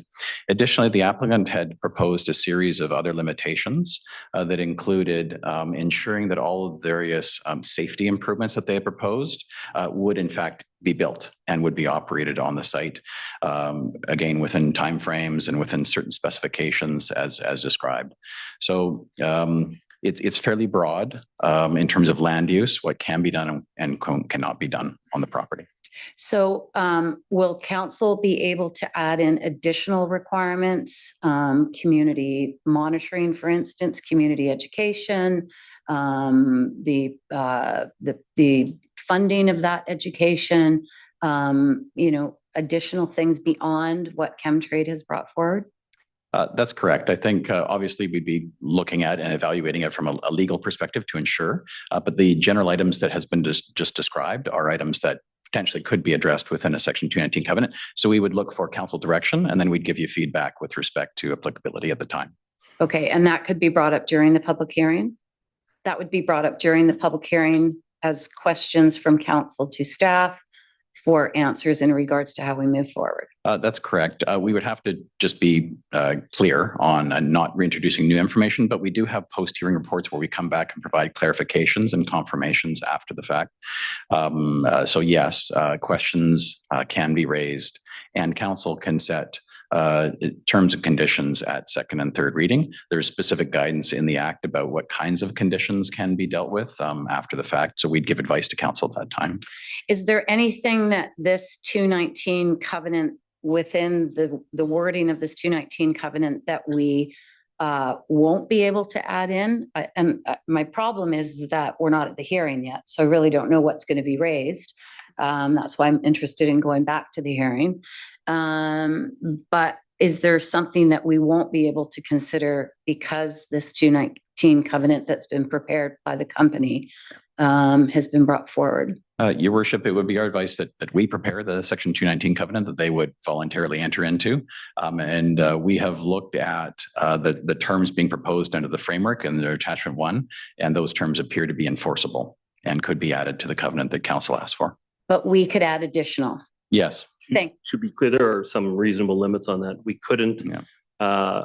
couldn't change the use of the site. That would be the purpose of the public hearing, and changing it would sort of be in collision with the intent of the public hearing. But other provisions that don't have to do with changes in the use on the site could be entertained. So usually we'll have to decide at that time whether they're in order or not, with the direction of legal counsel and the clerk. So usually it's use and density. In this case, it would be use. And based on the framework that they've submitted, is the use restricting us from being able to consider something else?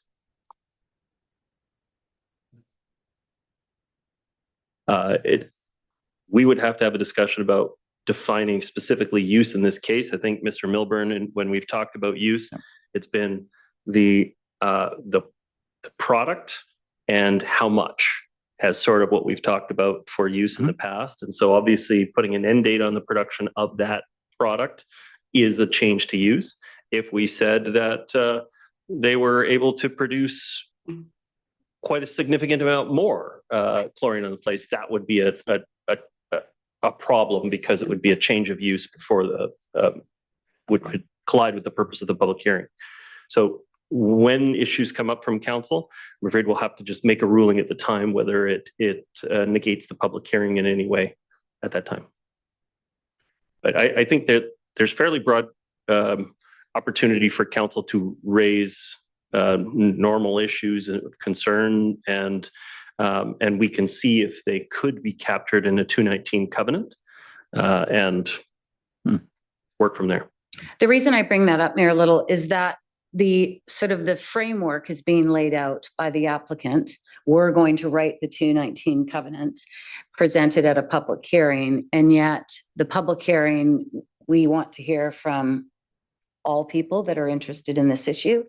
That hearing may raise other things that we haven't considered or that is not part of that framework. So I guess what I would look for is if something does come forward that is raised that council would be willing to consider, how could we deal with that in the future? Is that going back to another hearing, for instance, or amending the 219 covenant with the support? Don't go there yet. With the support of the applicant. That's what I'm trying to get at. I just want to have a broad, open conversation because this is a very unusual situation that we find ourselves in, and it's a very, highly, interesting perspective that the community takes in this regard. Yeah, and I'm agreeing. I was just going to say that, just to give an example, let's say we decided that we want them to have a monthly, hot dog day party in the neighborhood to tell people about chlorine and shelter in place or whatever. We could talk to the applicant at the time in the public hearing and say whether that would be a friendly thing, whether they would be amenable to that. And then it's relatively easy for us to put that provision into the 219 covenant after that point. But could the council raise something that's problematic for the applicant and would have to cause some further discussion, possible questions of, the viability of the project if we put those provisions in place? It may cause us to have to extend the public hearing. It may cause us to have to take other actions at that time. But unfortunately, it's a ruling I can't make without knowing the content of the question. Yeah, and just that last sentence is exactly what I was looking for, that we may have to look at other considerations going forward. Thank you so much. Councillor Forbes. Councillor Forbes, yes. Sorry, I couldn't hear you. When I spoke to this back on April 13th, I said it was one of the hardest decisions that I had to make because I literally had to turn myself into the best scientist I could be to understand all this. There were some things I voted against, or I voted that this be stopped, but it's obviously, I think, going forward now. But some of my concerns, I just want to mention them of where my thought process was, and that was Chemtrade has been there a long time under different names, but there's so many different ways to treat water that don't involve liquid chlorine, that don't involve the rapid dangers that go with that don't expose our community down there in Maplewood. And actually, a risk assessment that I saw years ago was that if there was a major accident down there, it would come all the way up the hill to Lynn Valley. So I just wish Chemtrade, we could find a middle ground with them, because they don't need to go totally out of that field. They just need to treat it differently. And possibly they'd find other off products that they could make revenue from. So that's one of my wishes. And I think it's notable that Metro Vancouver doesn't use liquid chlorine anywhere. It's not used in Metro Vancouver. So why are we producing it here? Makes no sense to me. Also, as was stated by one of the speakers tonight, that Chemtrade sells 90% to the US. And you can verify that by looking at the US Census. And you can find that information out. So it's not something just off the top of the head. So we are taking the risk and selling it south, and we're not using it locally. We don't need to. We have other safer ways, ultraviolet and other ozone treatments and other ways. Don't want to rattle all of this stuff off, but one of my reasons that I didn't want it to go any farther was because I was not satisfied with the QRA being tied back to the baseline, because I believe the baseline did not address other dangers, such as an earthquake on site, spills on site, and possible leaks, car leaks. And none of those risks were addressed in the QRA. And I'm not feeling any relief that they're going to be addressed going further. And there are things that I'm very concerned about. Just looking at my last notes. I think the bottom line that I'm going to say is that those were some of my thought processes.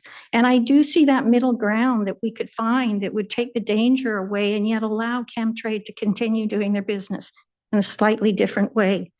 And I have other concerns that I'm not going to mention now because I'll get a chance to talk when it goes forward. But I will assure anyone who's listening that it's my job to keep an open mind, to listen to new information, and then to decide based on new information. So if this goes forward to a new public hearing, I will certainly have an open mind to listen to it and see if any of the things that I've just brought up now will be addressed. Thank you. Thank you, Councillor Forbes. Councillor Ma.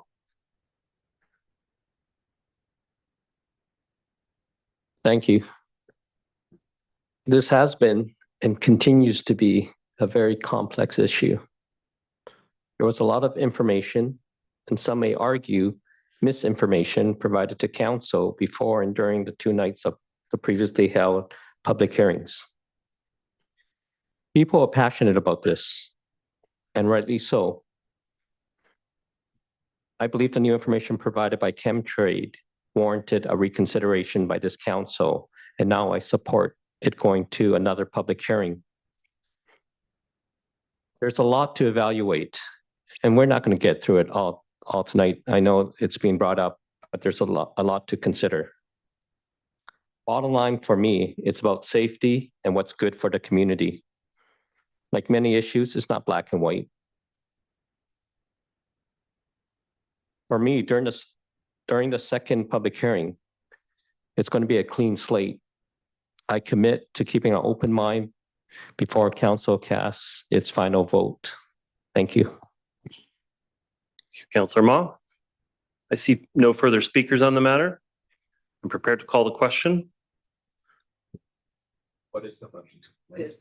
The question is what's up on the screen, which is that we grant second reading, refer to public hearing, and that staff take this basic direction to start preparing a 219 covenant to reflect these different subject areas. I'm prepared to call the question. All in favor? Contrary minded? Motion is carried with Councillor Pope opposed. Okay, thank you very much, Council, for your consideration of this matter. I know it's not an easy decision to make at this point, but look forward to future discussion in public hearing. Next item up for discussion is item 8.5. And I will say, we're going to go through 8.5 and then we'll take a leg stretch at about 9 o'clock and give everybody a bit of a recess at that point. But we're going to go through item 8.5 first.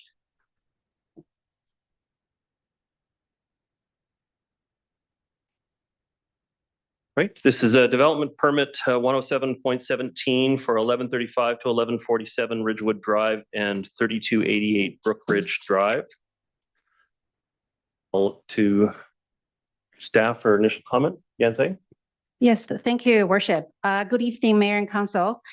This application before you is a development permit application for a 12-unit townhouse development in the Edgemont Village neighborhood. The subject site is at the southeast corner of Ridgewood and Brookridge, and I'm hoping to bring up the presentation online. Sure. Okay. I just want to give it a second for the application to be brought online. Sure. To be shared so that everybody can see in the chamber and virtually.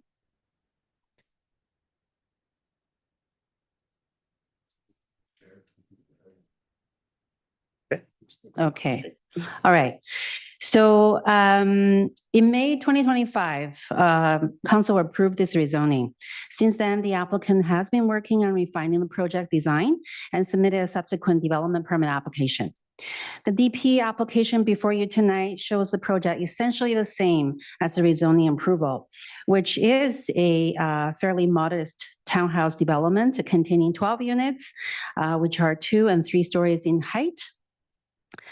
The project complies with the DPA for development permit area guideline for form and character of ground-oriented housing development, as it delivers a scale of development appropriate for the village peripheral area, stepping down to neighboring sites and offers communal and private outdoor areas.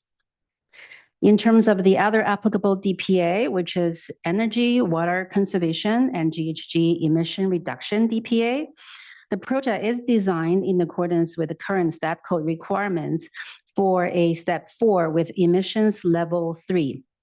It will be fossil fuel free, with space heating and cooling to be provided by electric heat pump systems, and will include level 2 electric vehicle charging outlets in all 24 residential parking spaces. In addition, I'll mention that as part of the rezoning, we have secured that the project will deliver considerable offsite improvements such as storm and sanitary main upgrades, bike lane, sidewalks, and intersection improvements, CAC cash contribution, as well as a cash contribution towards active transportation improvement in the area. So with that, staff recommend that the development permit 10717 be issued. And we're here to answer any questions you may have. Great. Thank you very much. Okay. I know you guys came up, but there actually isn't automatically an applicant speaking opportunity to DP, unless I'm mistaken on this. Yeah. So glad to have you here in case there are questions that we can direct your way. But at this point, I'm going to be moving the staff recommendation, which is for issuance of the development permit. Is there a seconder on the matter? Second by Councillor Back. Just my comments on this. It looks like they've met the technical requirements of the process and has staff's stamp of approval on this. I remember from the hearing, which was a long time ago now, I think it was May of last year, that it was that one of the concerns expressed in the community was the sight lines coming out of Brookridge, as Brookridge is a little bit of a off-kilter intersection there. And so I noticed that at the northwest corner of the property, you have the hedge cut back a little bit in the layout. You may want to even just come back a little bit more, but I trust you guys have done the calculations on that space. But that's something we're going to keep an eye on, is making sure that people have good sight lines in and around so that they can see traffic coming, because it is an off-kilter intersection. But other than that, it looks like you've met all of the requirements of it, and so I'll be supporting issuance of the development permit. Any additional comments, Councillor Back? No? Any other member of council? Prepared to call the question? Oh, Councillor Pope?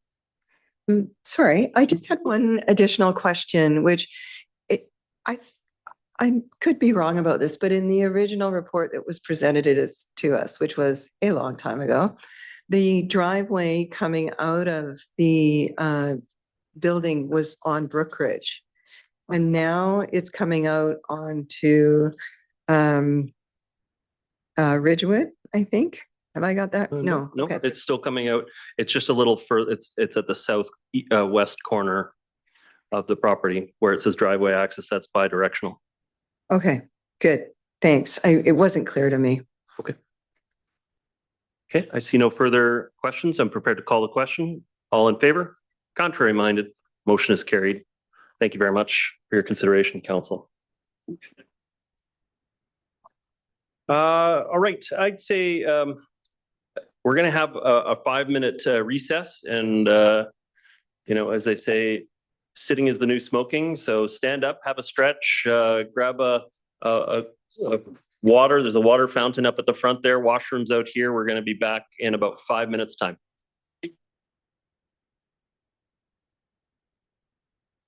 All right.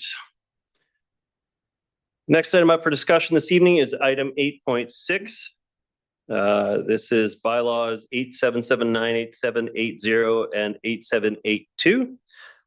OCP amendment rezoning and housing agreement for mixed-use development at 1246 to 1268 Lynn Valley Road. and 3050 to 3174 Baird Road, Lynn Valley Mall, and Draycott Gardens. Just letting everybody get back to their seat. All right, do we have opening comment from staff on the matter? No, Your Worship, this item is returning from public hearing, so no additional information from staff. Great, thank you very much. So this item is returning from public hearing, and so this is for second and third reading and for our deliberations following the public hearing. I'll be moving the staff recommendation. Is there a seconder? Second by Councillor Back. Just my own comments on the matter. This has been a very long time coming. This project has been going for more than 7 years of back and forth with the community. And at times, some of the previous iterations, unfortunately, just weren't something that I could have supported. One with a very significant tower, one with no commercial retain. And so I'm glad to say that the developer has taken our feedback along the way, made adjustments to the project to keep it more in keeping with the character of that area. There's no question that the 6-story massing throughout is going to be a bit of a dramatic change to some of the immediate neighbors, but obviously we have much higher densities and taller massings across the street and down the road. And so I do find this to be a reasonable use of the site. We've gone back and forth over and over again to try to address how what we could do to improve the access point off of Baird, because I know a lot of people are concerned that the existing infrastructure in and around the McDonald's on Ross already doesn't meet our needs and gets backed up from time to time in unexpected ways. But having looked at this project from all the angles that I've seen it, I can't come up with a better way to access and egress the site than to come in off of Baird. Coming in off of Lynn Valley Road would be very problematic. We've been trying to reduce the amount of driveways that access directly off our major arterial roads for a long time, including all the way along Lynn Valley Road. So to reverse that course and place it there, it's problematic. To put it on Ross, where we obviously have a tremendous amount of traffic generated in and out of the medical center there, and the McDonald's is also problematic. I wish we didn't have to put it on on a quieter street like Baird, but I don't see another way around that with this project at this time. Basically, my view is the developer has responded to the concerns expressed by the community to the best of their ability, and I will be supporting this project at this point.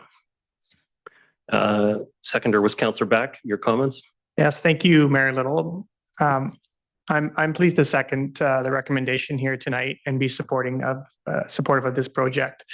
I want to thank everyone who came to speak at the public hearing. I think that was an important part of the process. And I can recognize that we heard residents who are concerned about some of the issues with respect to this project, largely folks who live close to the site.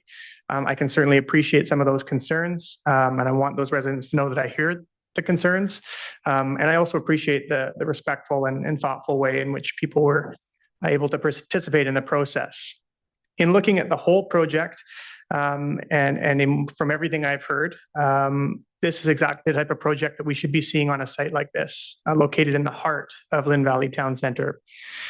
When I look at this proposal, I see the opportunity that it will create as far as creating a more vibrant, lively, and complete town centre for the future. And that is the role that we play here at this council table. It's looking decades out to the future in terms of the type of community that we want to build. I can absolutely envision restaurants, as I've made clear throughout the process in this location, coffee shops, patios, small independent retailers, and other businesses that will generate foot traffic and create the sort of energy throughout the day and the evening, which I feel this part of the community needs. That's the kind of street level activation that I believe we want to see here. And I want it to be clear that those are the types of businesses and uses that I hope to ultimately see occupy the spaces there. As the mayor has said, and I will echo, this is a project that's been in the works for a very long time. And I want to recognize that the proponent has done a great deal of listening, both to council and the community, in terms of all the different types of things that we want to see on a site like this. And that's not an easy thing to do. And there's certainly been many versions of this, and it's evolved as the process has gone along. When I looked at the early concept of just straight housing and no commercial or retail, I was absolutely not prepared to even consider something like that. The reality is that no proposal is ever going to be perfect for everyone, particularly on a complex and important site like this one. One of the pieces that stands out to me the most is the inclusion of 32 three-bedroom rental homes that will be secured at 20% below market rents in perpetuity. That is significant in itself, because those kinds of family-oriented homes, rental homes, are very difficult to deliver, particularly in the current climate that we're in. Also want to recognize the offer that's being put forward to all of the residents of Draycott Gardens. They will be offered the opportunity to move into one of these rental homes at their current rent. That also is extremely hard to deliver. And that also means that nobody is going to be displaced as a result of this. They will be offered a home in the new rental building, which will be the first to be built as part of that first phase.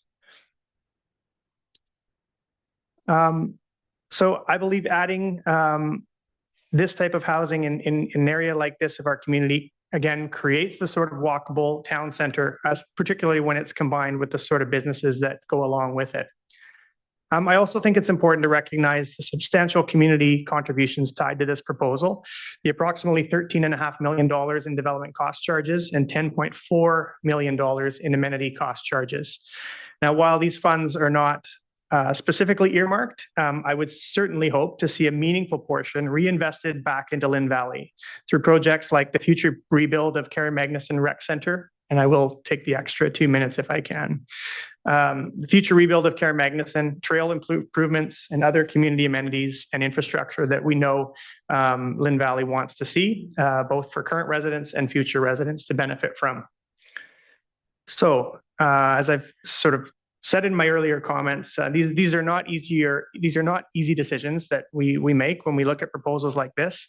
But again, our job is to be looking 10, 20, 30 years down the road. And ultimately, in my view, this proposal represents a thoughtful and well-balanced approach to accommodating growth while helping create a more complete, vibrant, and sustainable Lynn Valley Town Center for the future. Thank you. Thank you, Councillor Back. Councillor Murray. Thank you, Mayor Little. Oh, thank you, Mayor Little. Yeah, I'm getting very concerned that as we move forward with many of these applications, we're not realizing the significant density that is growing from these projects.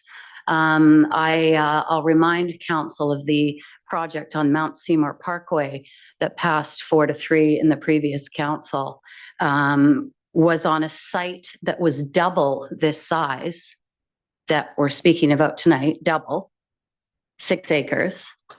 And we're putting an increased amount of density on this site compared to that one. And Mayor Little, you and I had a conversation about that very dense project on Mount Seymour Parkway, and you even commented that it was way too dense. And yet this one's denser.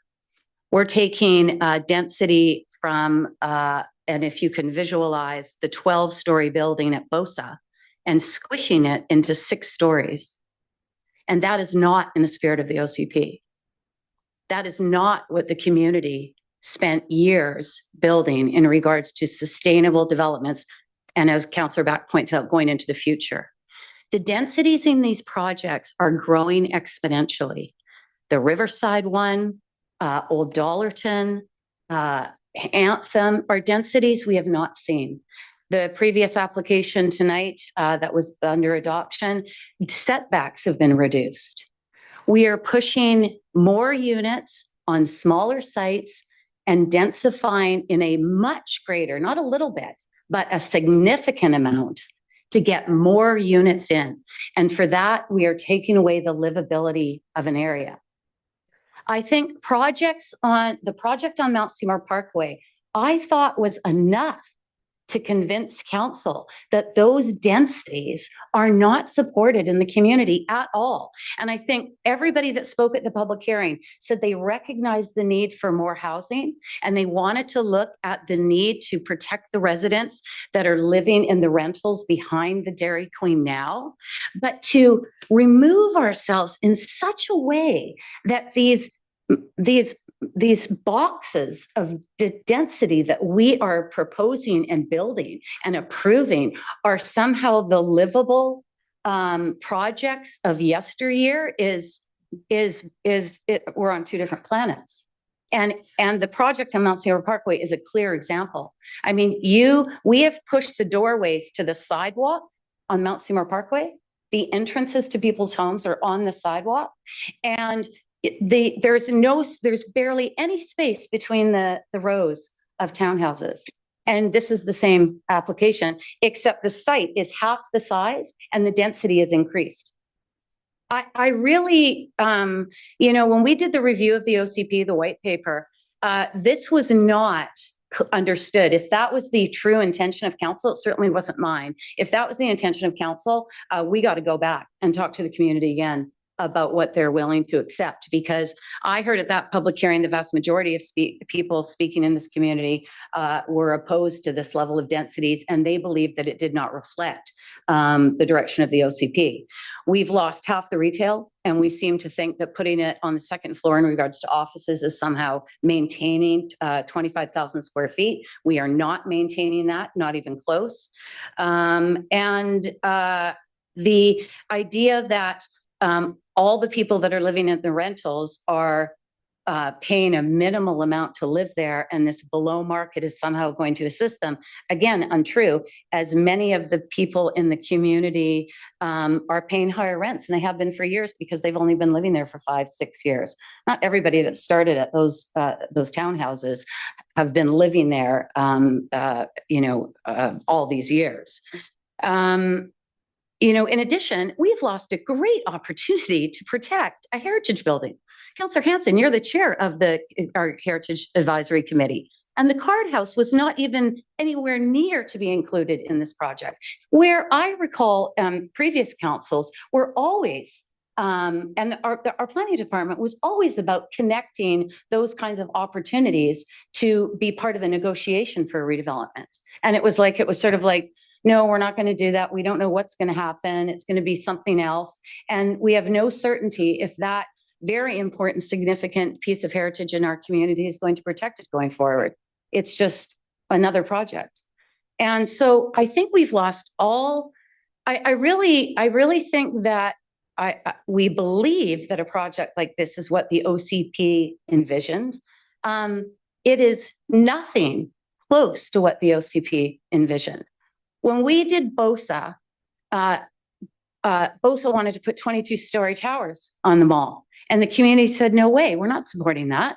And we went back and we did a great community discussion and workshop. And BOSA came back and they rejigged it. And we wanted it to be like Whistler. And that's what we got. And it's a livable, great community that people enjoy. Every single project of this size, and I dare you to go and look at them. They're all boxes. They are all minimum setbacks. They're all 6 stories, and we're putting way too much density into these communities. And council, I'm telling you, you're going to regret it. Thank you. Councillor Ma, your comments.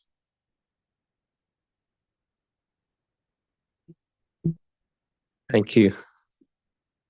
I've given consideration to the feedback on the public hearing. There were strong points and arguments on both sides. To me, there are a couple of key points. Polygon has made some changes in response to earlier feedback. This may not be a perfect project. I believe there's been some trade-off and compromises on both sides, but overall, I believe this is a very good project. The phasing of the project will allow 32 families to remain in the community and do so at protected rents. I know that's a point of debate with some, but this is a very high standard of preserving and allowing these families to stay in the community. These rental units will be preserved at below market rentals for the future. In total, there are 397 housing units added to this town center. Yes, there is significant density, but that is the concept behind town centers. This is where the density should go. And the project will provide much needed housing supply. Although I agree that mobility is the #1 issue facing the district, I believe the traffic concerns raised during the public hearing can be addressed. And I'm looking over at the developers, and I know that Plant's not here tonight, but I'm looking over to you to help us find a solution to address those. So I will support this project. Thank you. Thank you, Councillor Ma. Councillor Hanson, please. Yeah, thank you very much.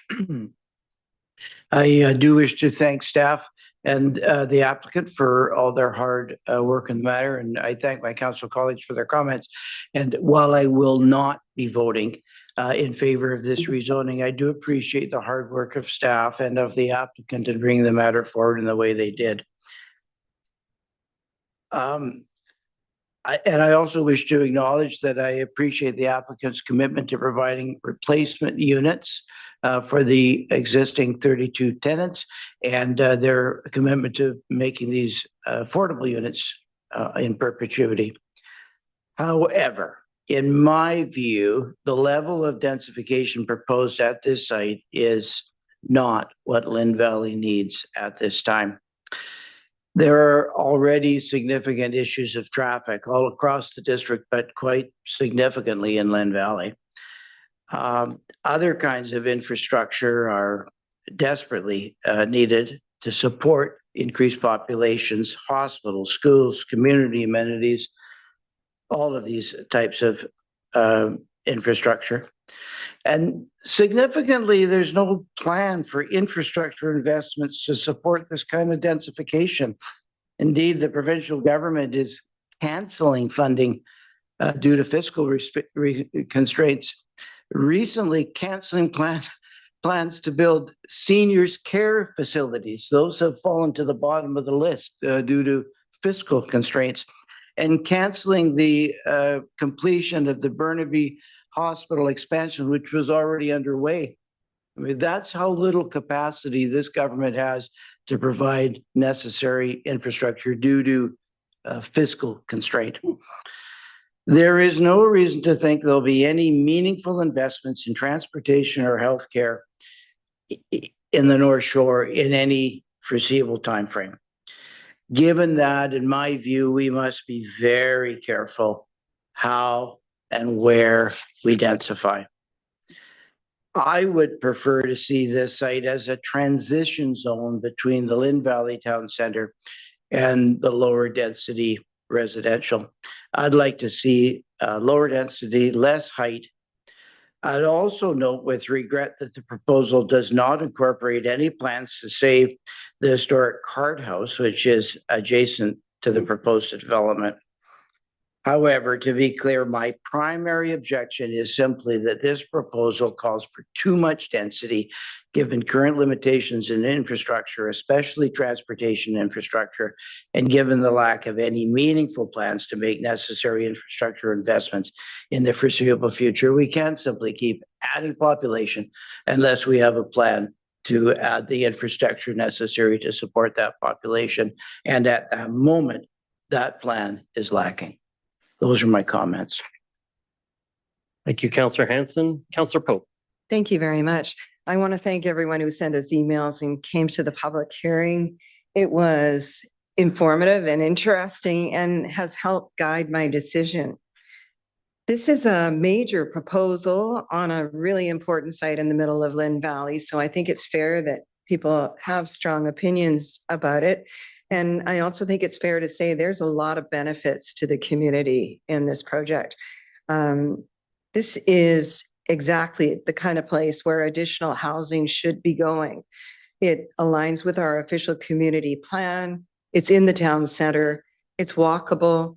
It's close to shops and services, and it's on a corridor where transit will be improving. I want to highlight that the commitment that's been made to the tenants at Draycott Gardens is exceptional. The tenants at Draycott, are many of whom we heard from are living in a 60-year-old building, and they are being offered rentals in the new building at exactly what they're paying in rent today, which is amazing. In my time here, I have never once heard a developer propose this to previous tenants. In fact, in the past, we've seen tenants get kicked out of their homes until a project is built, only to be offered a place years later at a much higher cost. But Draycott tenants can stay in place until the replacement building is ready and then move into a brand new home at exact same rent. Can you please stop interrupting the meeting? It's out of order. That is a remarkable commitment from the developer. It protects people, it reduces disruption, and I hope it sets a standard and a model for how to redevelop older rental housing without displacing people. Those 32 units will remain at 20% below market rent in perpetuity, even after those first tenants move out. The other thing I think that's really important to point out is the transit piece. TransLink has identified Lynn Valley Road in front of this site as a future route for increased bus service, including rapid bus style priority measures, and ultimately bus rapid transit, with a future bus rapid transit terminus envisioned right at this intersection. And I note that TransLink has very recently also increased bus service in and out of Lynn Valley. I've heard many concerns about traffic and safety, especially for Argyle High School students around Baird Road. And one of the residents who spoke, Duncan Wilcox, suggested 30K only zones on key roads around the development. And I would like to see that happen. And I think it's probably quite doable between now and the time that, that this site is complete.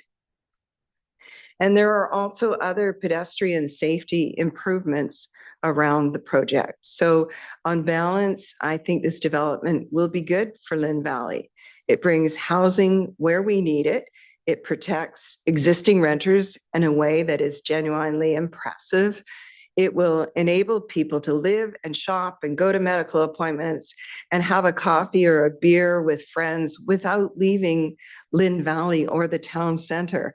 And it helps preserve the corridor for the future transit service we know Lynn Valley is going to need. So I will be supporting this. Thank you. Thank you for your comments, Councillor Pope. Next I have Councillor Forbes. Thank you. I'm not going to be supporting this. If this passes, then I feel as a council, we haven't been listening to our community who's been telling us what issues they have currently and what they see that they will have going forward. And I believe them. There's only one access and it's off of Baird. So if anybody's gone to the McDonald's, you turn onto Ross and then you got to turn right onto Baird. It's not a wide open road and that you can make that turn. So I have a problem with the access to it. It's very restricted. And to put in 397 homes with one access just makes no sense to me. Also,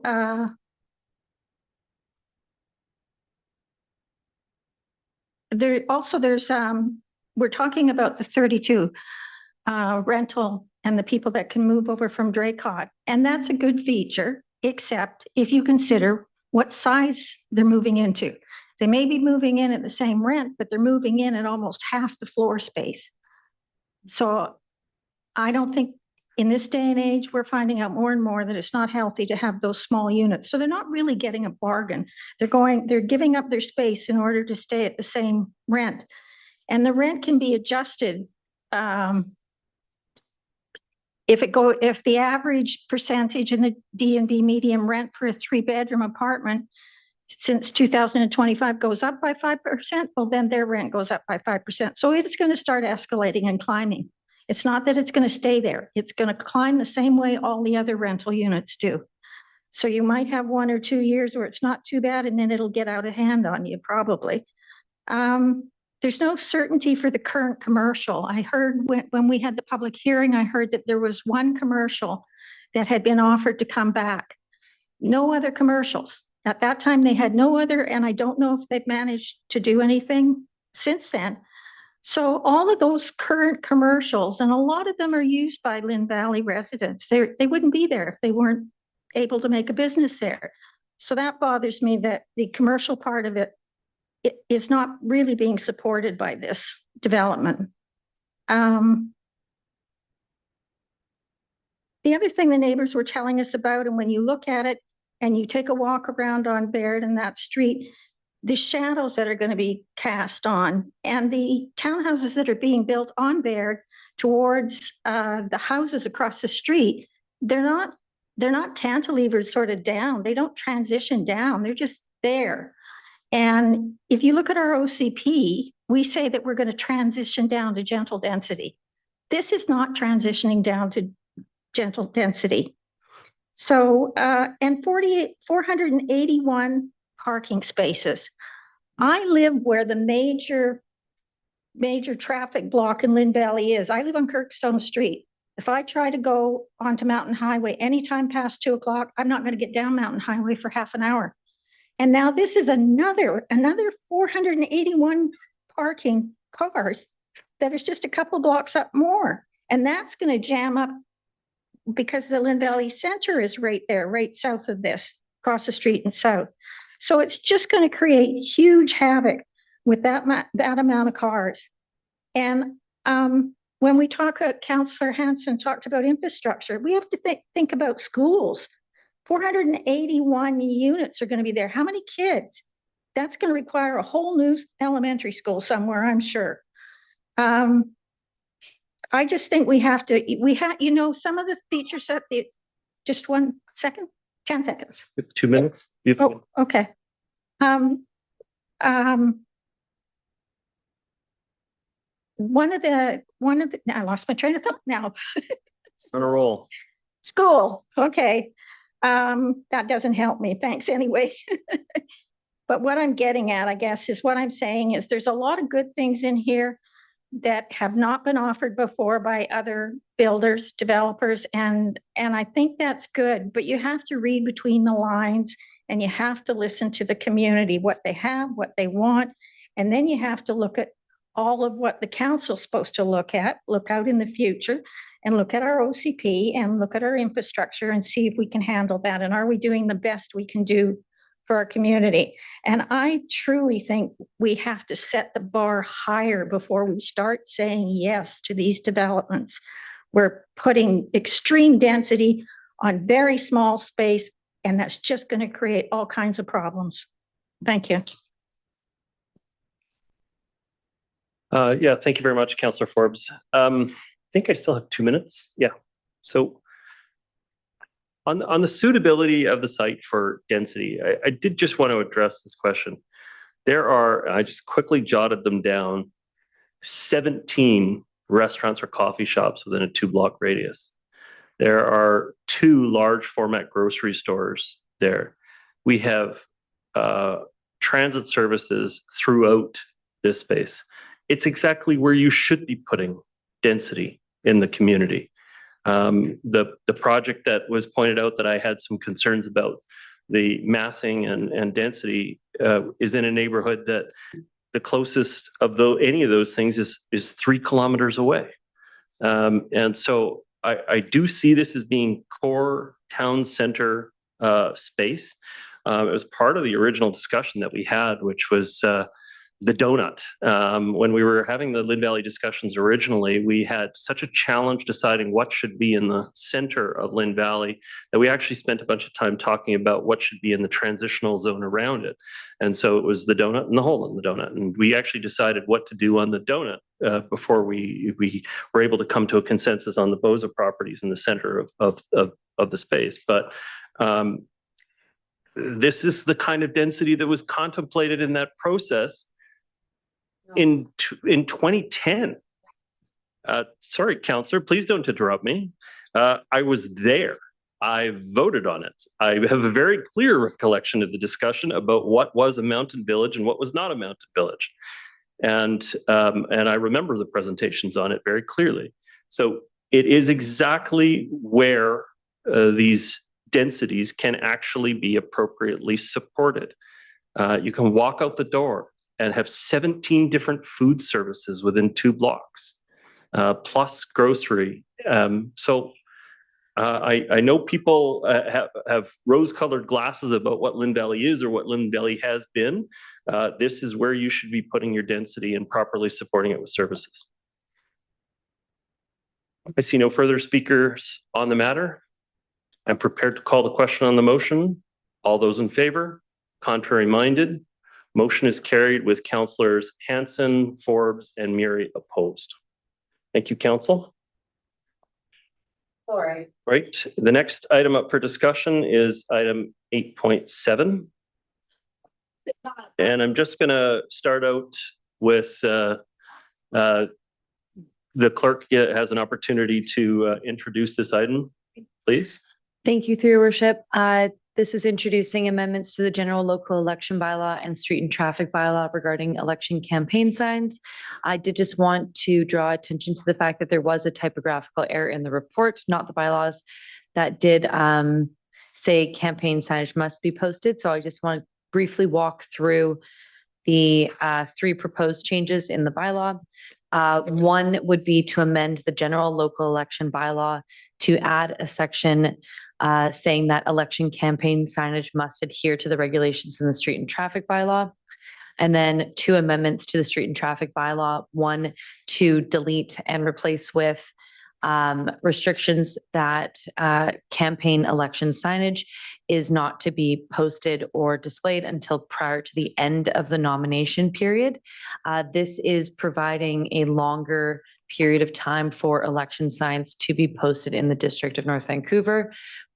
Previously, it was 21 days prior to voting day. This would bring the total closer to 36 days. The City of North Vancouver allows election signs to be posted 30 days in advance, and West Vancouver allows 36 days. So this is keeping us in line with our North Shore municipalities. And then the other amendment is that election signs must be removed within 7 days instead of 8 days. This brings us into alignment with the City of North Vancouver, as there was some confusion following the 2022 election about the removal of signs and the difference between the 2 municipalities. But they are housekeeping in nature. Recommendations. Well, I actually had Councillor Back's hand up first. You're moving the motion? Yeah, sure. I'll move the recommendation. Second by Councillor Murray. Go ahead, Councillor Back. Yeah, thank you, Mayor Little. I'll be supporting these amendments. I think they do provide some additional clarity and consistency around election campaign signage. I just wanted to raise one issue that's not addressed, and I've brought it forward previously. And that's the idea of regulating the size of election signs, like many other municipalities, including the City of North Vancouver, do. I know I brought that forward to this council and was not supported, but in my opinion, there are still good reasons to eventually consider moving to that direction. I think it's creates another barrier for people to have to buy and construct very large signs. And I know you will tell your story, Mayor Little, about how you had one sign that you moved all around the community. But for many, it does create a barrier to both construct them, store them, etc. So I would like us to look at that again. But for now, I'll continue to use my big signs. Thanks. Thank you.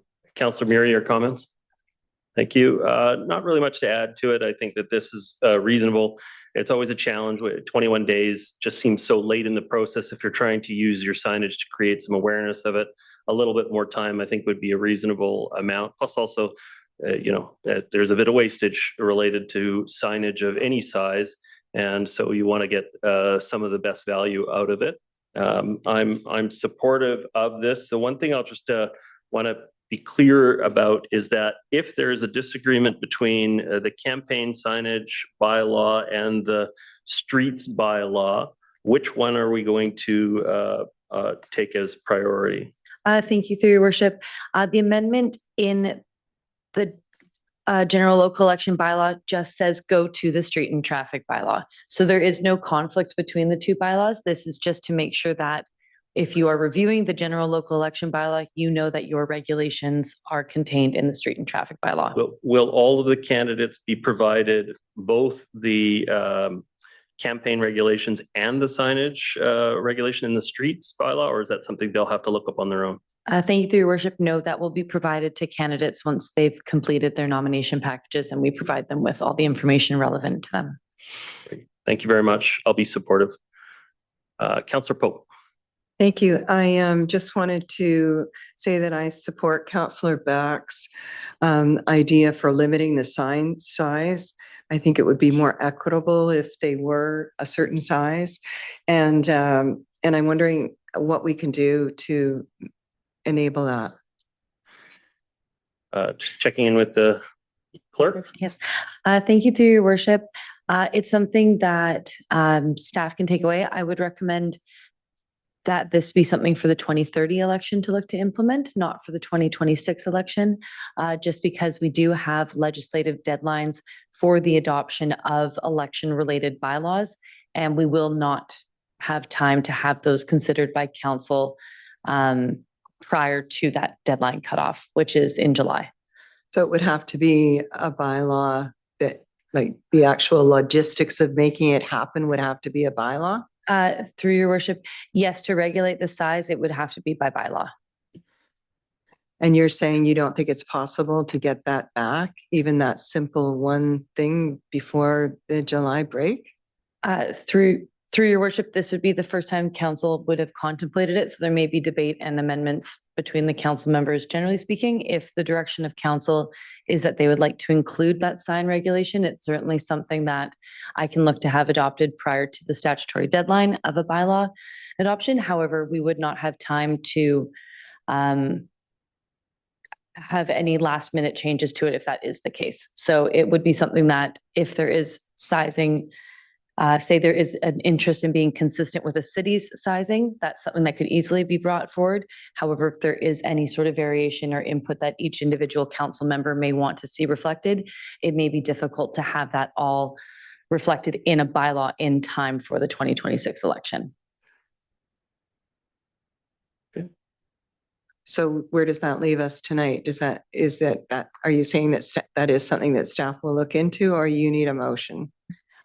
I think what, through your worship, what would be preferable is if council votes on the motion on the floor, just as that bylaw is being presented for first, second, and third readings. And then if there is a motion arising supported by council to bring forward an additional amending bylaw, that would be something that could provide the direction, and we can bring that bylaw back for contemplation. So I need to propose an amendment? No, a follow-up motion, but let's be clear. Can we deal with this first and then have that discussion? Absolutely. Okay. I just want to make sure. Okay. All right, Councillor Ma. Thank you. On this motion.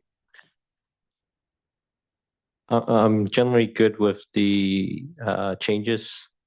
I do have a question on that one about removing your signs within 7 days as opposed to 8. The reason I bring that up is 7 days would, if the election's on a Saturday and you got 7 days, it'd be another Saturday. I don't know about everyone else, but sometimes getting volunteers or friends to help remove the sign, it's nice to have that extra day on the Sunday. They leave it as 8 days. I don't know if we need to, if anyone else on council would support that, or if we wanted to leave it as 8, how would we do that? Okay, you can propose it as an amendment. I think that's in order. It's not a collision with the current proposal. Through your worship, I would say that following the 2022 election, there were complaints because city requires you to remove your signage after 7 days. We require 8 days. We received complaints that our signs were still up because people were confused about whether or not they were city signs or district signs. So this is to make it consistent across the two municipalities. I will just say that the District of West Vancouver requires signage to be removed in 4 days. So this would be in keeping with the city and still providing more time. So many times, I think it's warranted to have consistent policies or whatever. There's other times that, I think we should do it our way. It's not a big deal, but what would be the penalty if they didn't take it down until the 8th day? Through your worship, Sorry. Through your worship, there is no penalty. There's no fine associated. How we approach campaign signs that are either placed too soon or are not taken down by the deadline is we provide a reminder to the candidate, and ask them if they could please remove their signage. If they do not, then we would have bylaws just go remove the sign for them. Yeah. And this one final note, I'm not sure if anyone else does it. I only did it on a couple of signs. I actually put a little thank you message on my sign. So, it was nice to have it up for a week. So I'm going to I apologize for catching you off guard, but I would make an amendment to strike out going from 8 days to 7 days. Through your worship, that would be in order. Okay. Is there a seconder for that to put it on the floor? No seconder. Okay. I'll give you my number when you can phone me when my signs are still up. Okay. Next, I believe, is Councillor Pope.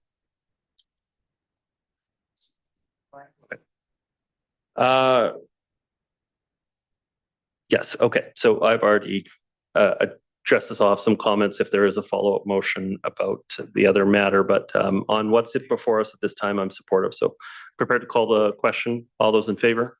Contrary minded? Motion is carried.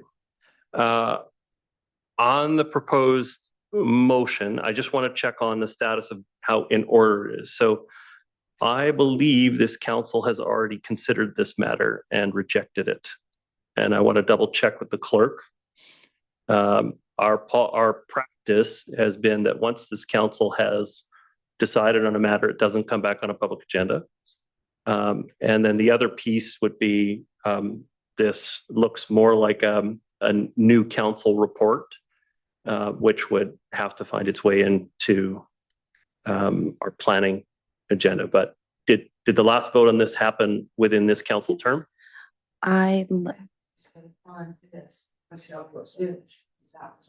was on the size, moving to the small. Do you remember the timing of it, Councillor Back? 2021, I believe. It was right after the election, 2022. It was after the election. So it has been considered by this council before. It was right after the last election. So can I? So thank you, through your worship. Our procedure bylaw says that if something's been defeated, it can't come back for a year. So it has been over a year. So then it would just be the wording and whether or not you rule that to be in order.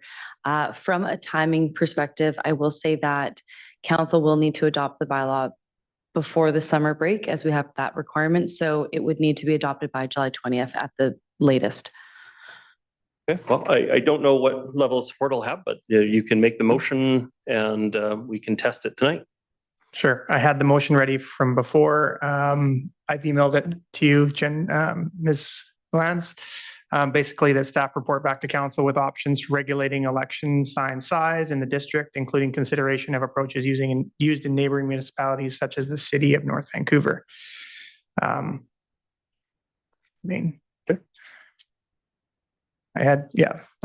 the main. Any comment on it, Councillor?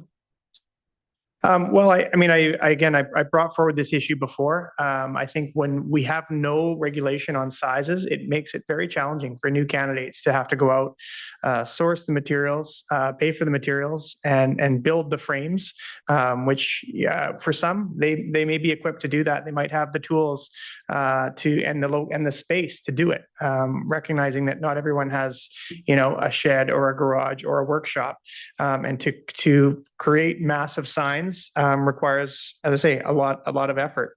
Then going and installing the signs, you have to put together a crew, and it's a lot of work, not only installing those signs, but going out every single weekend and fixing those signs because they certainly get vandalized on the regular. It's for all those reasons, I think, why wouldn't we simplify it? Never mind the public realm impacts, enforcement considerations, just the visual clutter of these massive signs. I just think limiting the signs is not limiting, the exposure for people. It's just making it a fair playing field, just like it is in many other municipalities, including the city. And you can see, clearly where the city and district boundaries are. based on the clutter and the number of signs. So I just think for all those reasons, it makes sense. This time has come to look at limiting them, and let's remove one more barrier for people to run for council here in the district. So those are my reasons, kind of off the cuff. I wasn't totally prepared to go through tonight, but thank you for bringing it up and giving me the opportunity. Thank you, Councillor Back. Councillor Pope, I have you as seconding the matter. Okay, thank you. I support everything that Councillor Back has said, and I agree with it. It seems to make a lot of sense to me. And especially these days when we're really trying to encourage interest in the election and getting people to run.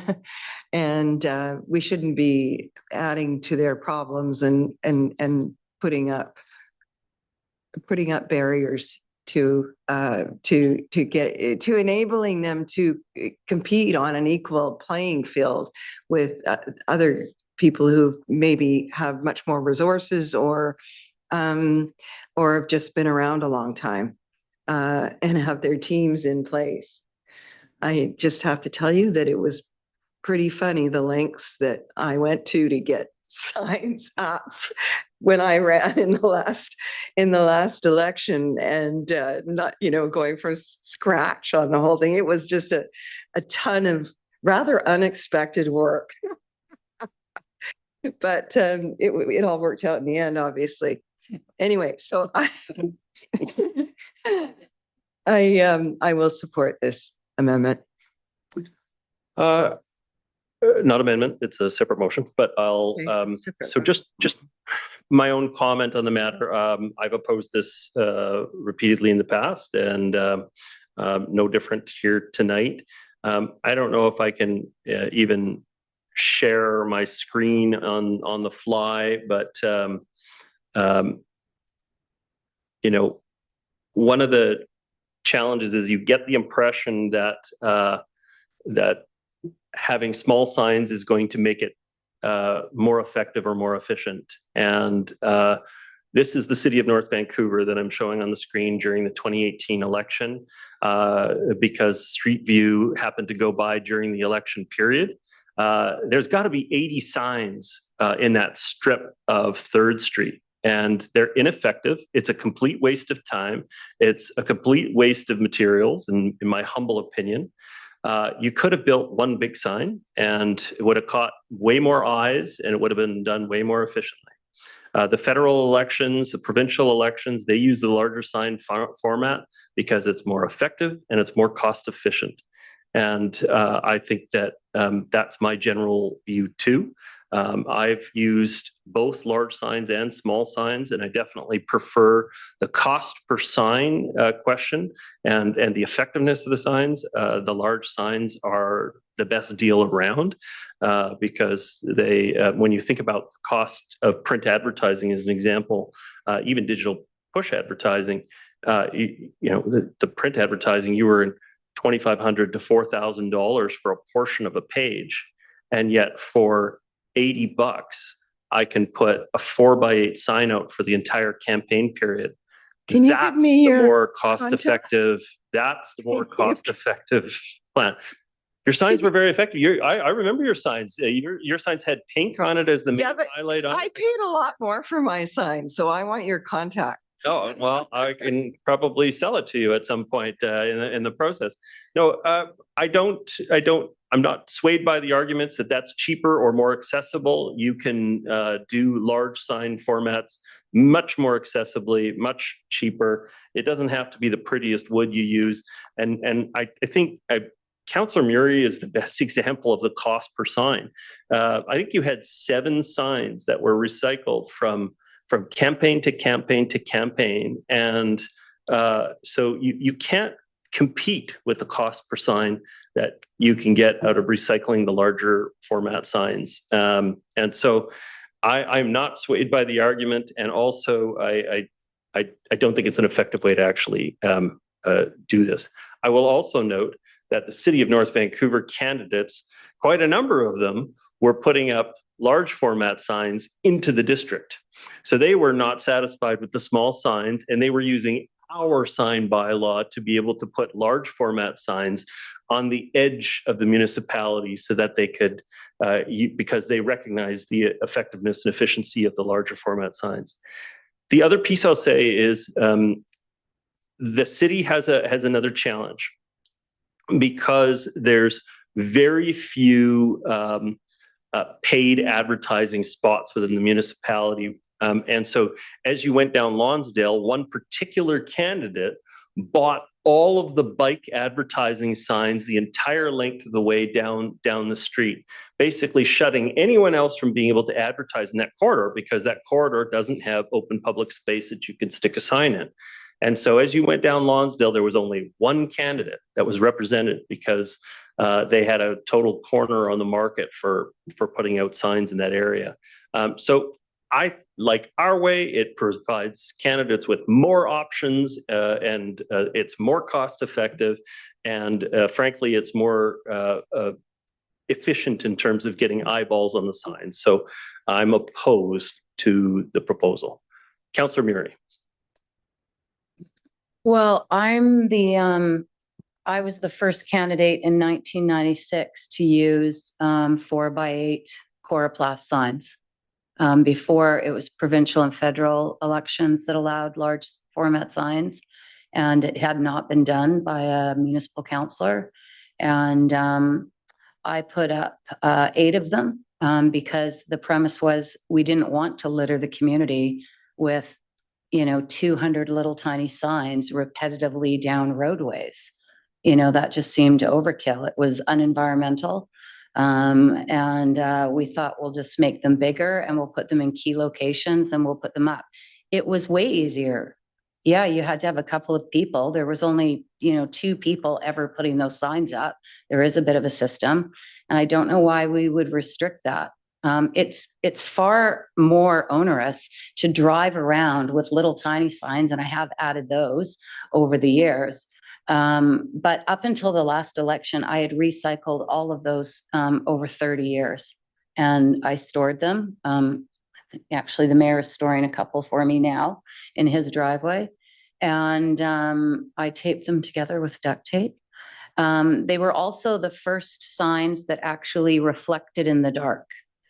They were lit up with reflective tape, and you could see them at night.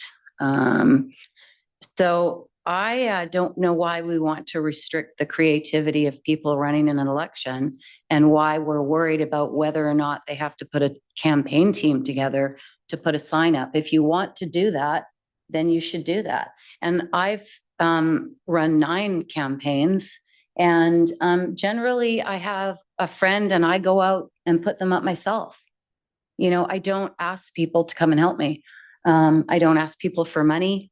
I don't ask people to, get together. The mayor helped me over the years, and Councillor Forbes. But it's not that difficult. And I was, just on my own at the time. I think I employed a husband for a little while, and then he found himself unemployed from that job.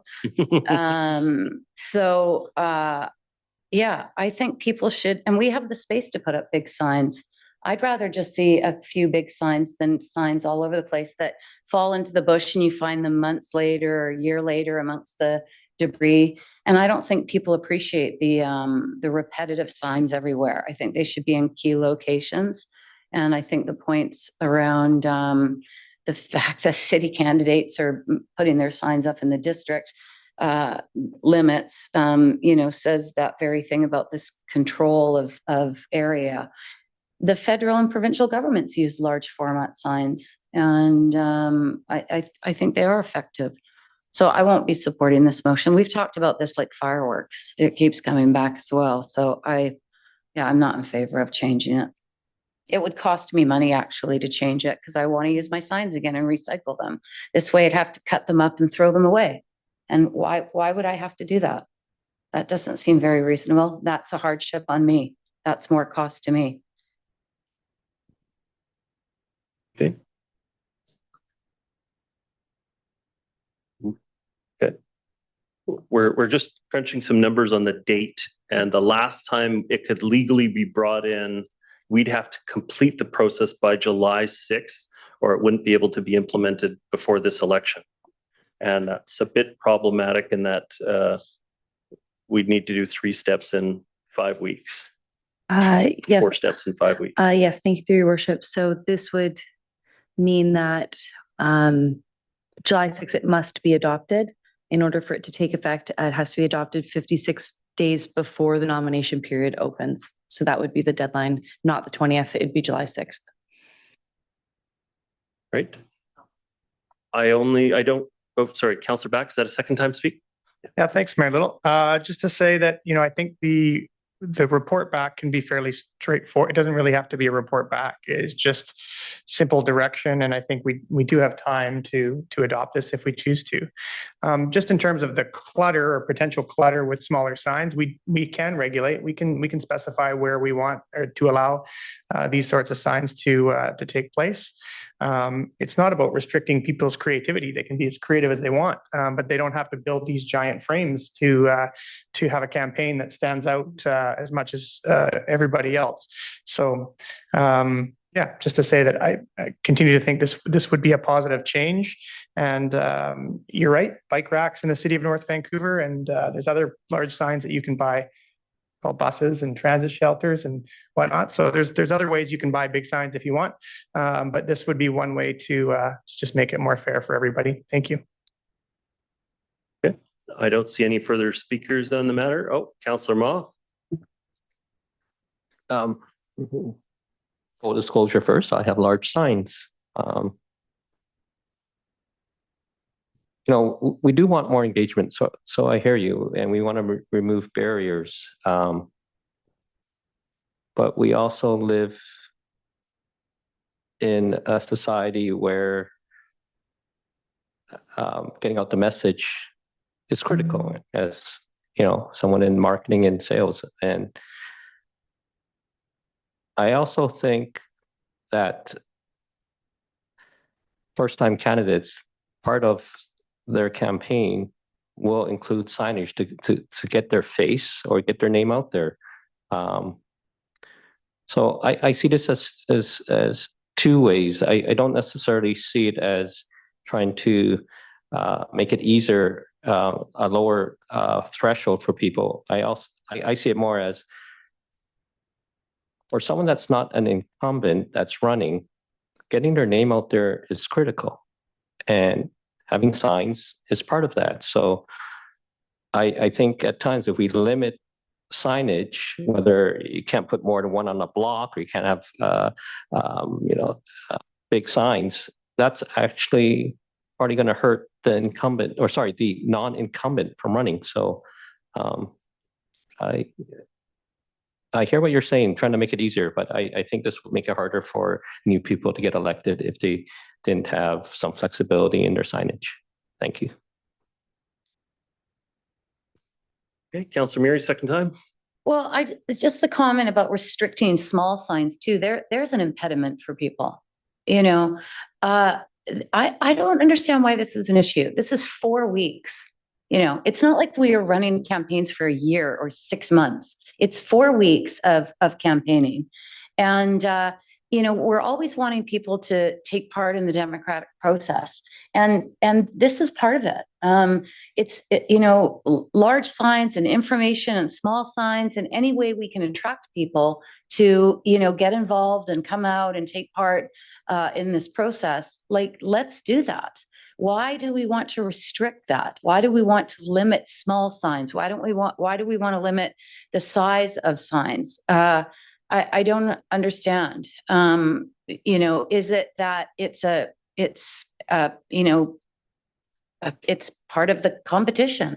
It's part of allowing all sorts of people to take part in this process and do what they need to do to show themselves for who they are and what they stand for.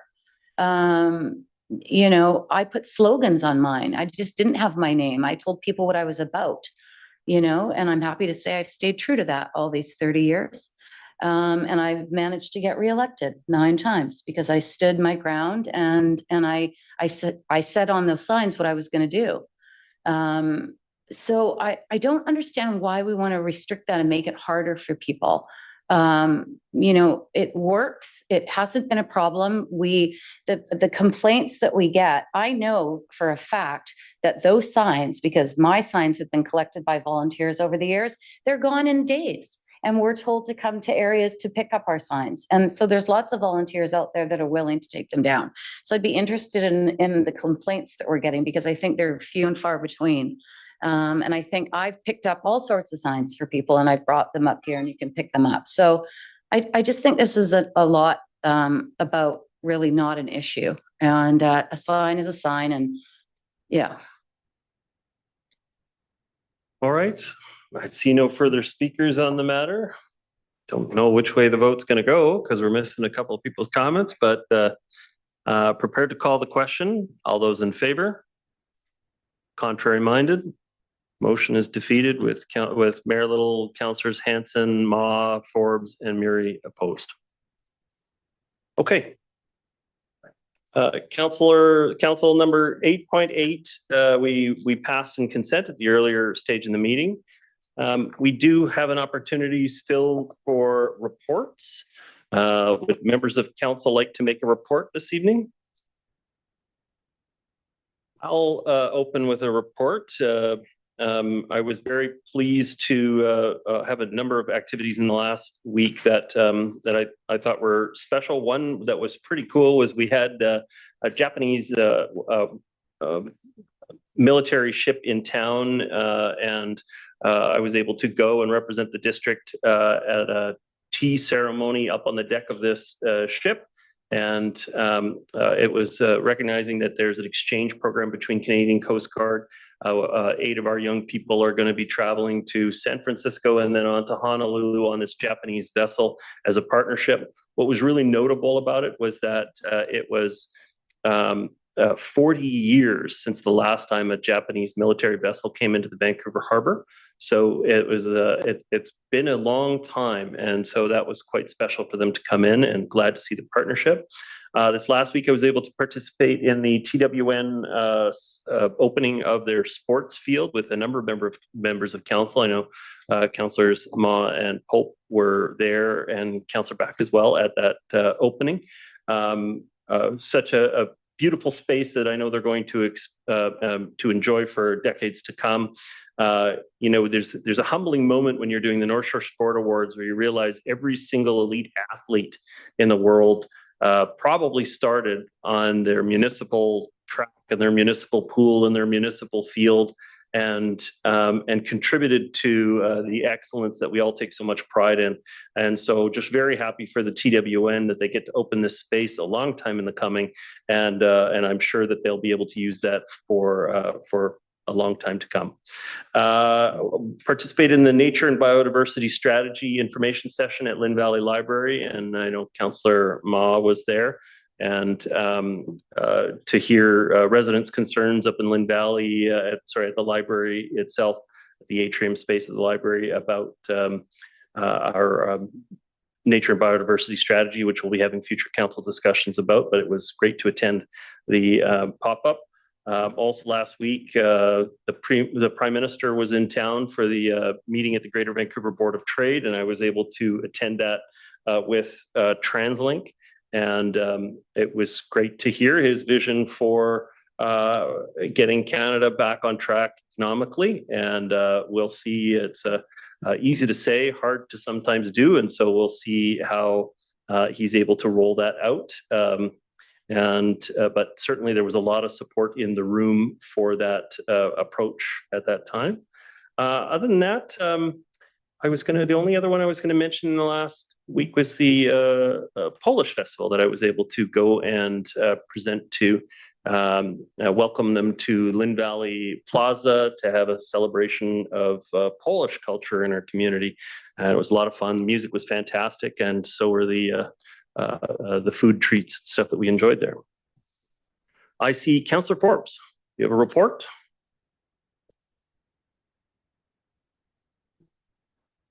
Thank you. Unless I go back through my phone, I forget. we had the dedication that most of council, I think, was at the Bell House Park down on Queens and Delbrook. And it's a great park, and all of they have shade spaces, and they had all kinds of different age groups that could use different parts of it, and rubber surface in some areas for kids so that they don't get, it's not like gravel in the old days. So anyway, you should go, if you haven't been there, go there, because it's a really, really nice park, and it's got benches and everything just to sit and watch the kids if you want to do that. Also attended the Youth Awards with, I think, of all of council. I also attended a North Van Can meeting, and they brought in a speaker or a group, a new group called BC Alliance of Neighborhoods. And it's different municipalities are trying to amalgamate throughout BC so that we can piggyback off each other's sort of experiences and possible advertising. And it's related to the provincial government's housing schmoo. That's what, so they had some interesting information, because Burnaby's certainly gone through quite a few schmoo changes. And just one other thing, I just didn't pass, it just would like to mention, some of us would know Louise Nagel. Yes. Well, she passed away, and I went to her celebration of life last week. So she was a dedicated person and really gung-ho about, especially women, getting women to go and do things. But she was really committed to the community for a long, long time. So I was sorry to hear that. It was quite sudden. Thank you. Thank you. Councillor Ma. On Sunday, I attended the first repair cafe in the district North Van. It was held in the community room across from the Lynn Valley Library. Just a shout out to a couple of staff, and I apologize if I miss anybody, but Nate from the library and Bo from the district staff were the key organizers, and they brought in a group called SPEC. And SPEC brought in all these volunteers. You can get your electronics fixed, household appliances, some sewing stuff, your bikes. I saw someone getting their kids' remote control car repaired. Unfortunately, my toaster is toast, so it's not going to be fixed. But they did get my space heater going again. But it's a great event. It's by donation. The key is that it keeps things out of the landfill. But what was really cool was there's a real sense of community. Like, think about it. These volunteers that know how to fix little things or sew and stuff, they're coming there to spend most of their day helping others. And it was a real sense of community. And there's going to be another event potentially September, October. So watch for it. Sign up online through SPEC. And they're a great organization. Their people were great. So, yeah, thank you. I forgot to mention, was hoping you'd pick up Operation Wolf. So we did have a joint event with over 40 different agencies and 180 personnel participating in a joint event in North Van District. It was the exercise was contemplating a fire down at Quarry Rock. And we're on day 2 of the fire, and all of the responses to do evacuations. In fact, we actually sent RCMP Marine units from dock to dock up Indian Arm in order to be able to do evacuations. And we had members of the public that actually volunteered to be evacuees, and we transferred them back down to Deep Cove and gave them instructions on what they would do in the emergency. But we had crews at 7 or 8 different locations generally, plus all of the marine access locations that were set up. And I did just want to say that to Matt and the team at North Vancouver, at North Van Fire and Rescue Services, that they did a great job coordinating and organizing this event. And it was so great to have the support from so many different agencies so that they could exercise in such a large, broad test. And so we had people from as far as, I think the town was Dashwood, And we had people from Gibson's, White Rock. We had lots of in-town services from the neighbors as well. Marine services from WCMRC, RCMP, RCMSAR, and VPD and Port Highway Port Patrol from VFPA. So it was a really great exercise. We tried to do these exercises in full rollout every 2 years. We tried to do a tabletop exercise in the off year. But just take my hat off to the team down at Fire and Rescue Services for the great event that they hosted. I don't see any other reports. We've completed the business of this evening's meeting. I'm happy to accept adjournment. Thank you, Councillor Forbes. Accepted. Just wanted to say thank you very much to our staff for the reports that they prepared for our consideration. Thank you to members of the public for staying through the meeting. And thank you, Council, for the important decisions you made tonight. Everybody have a fantastic week. Good night.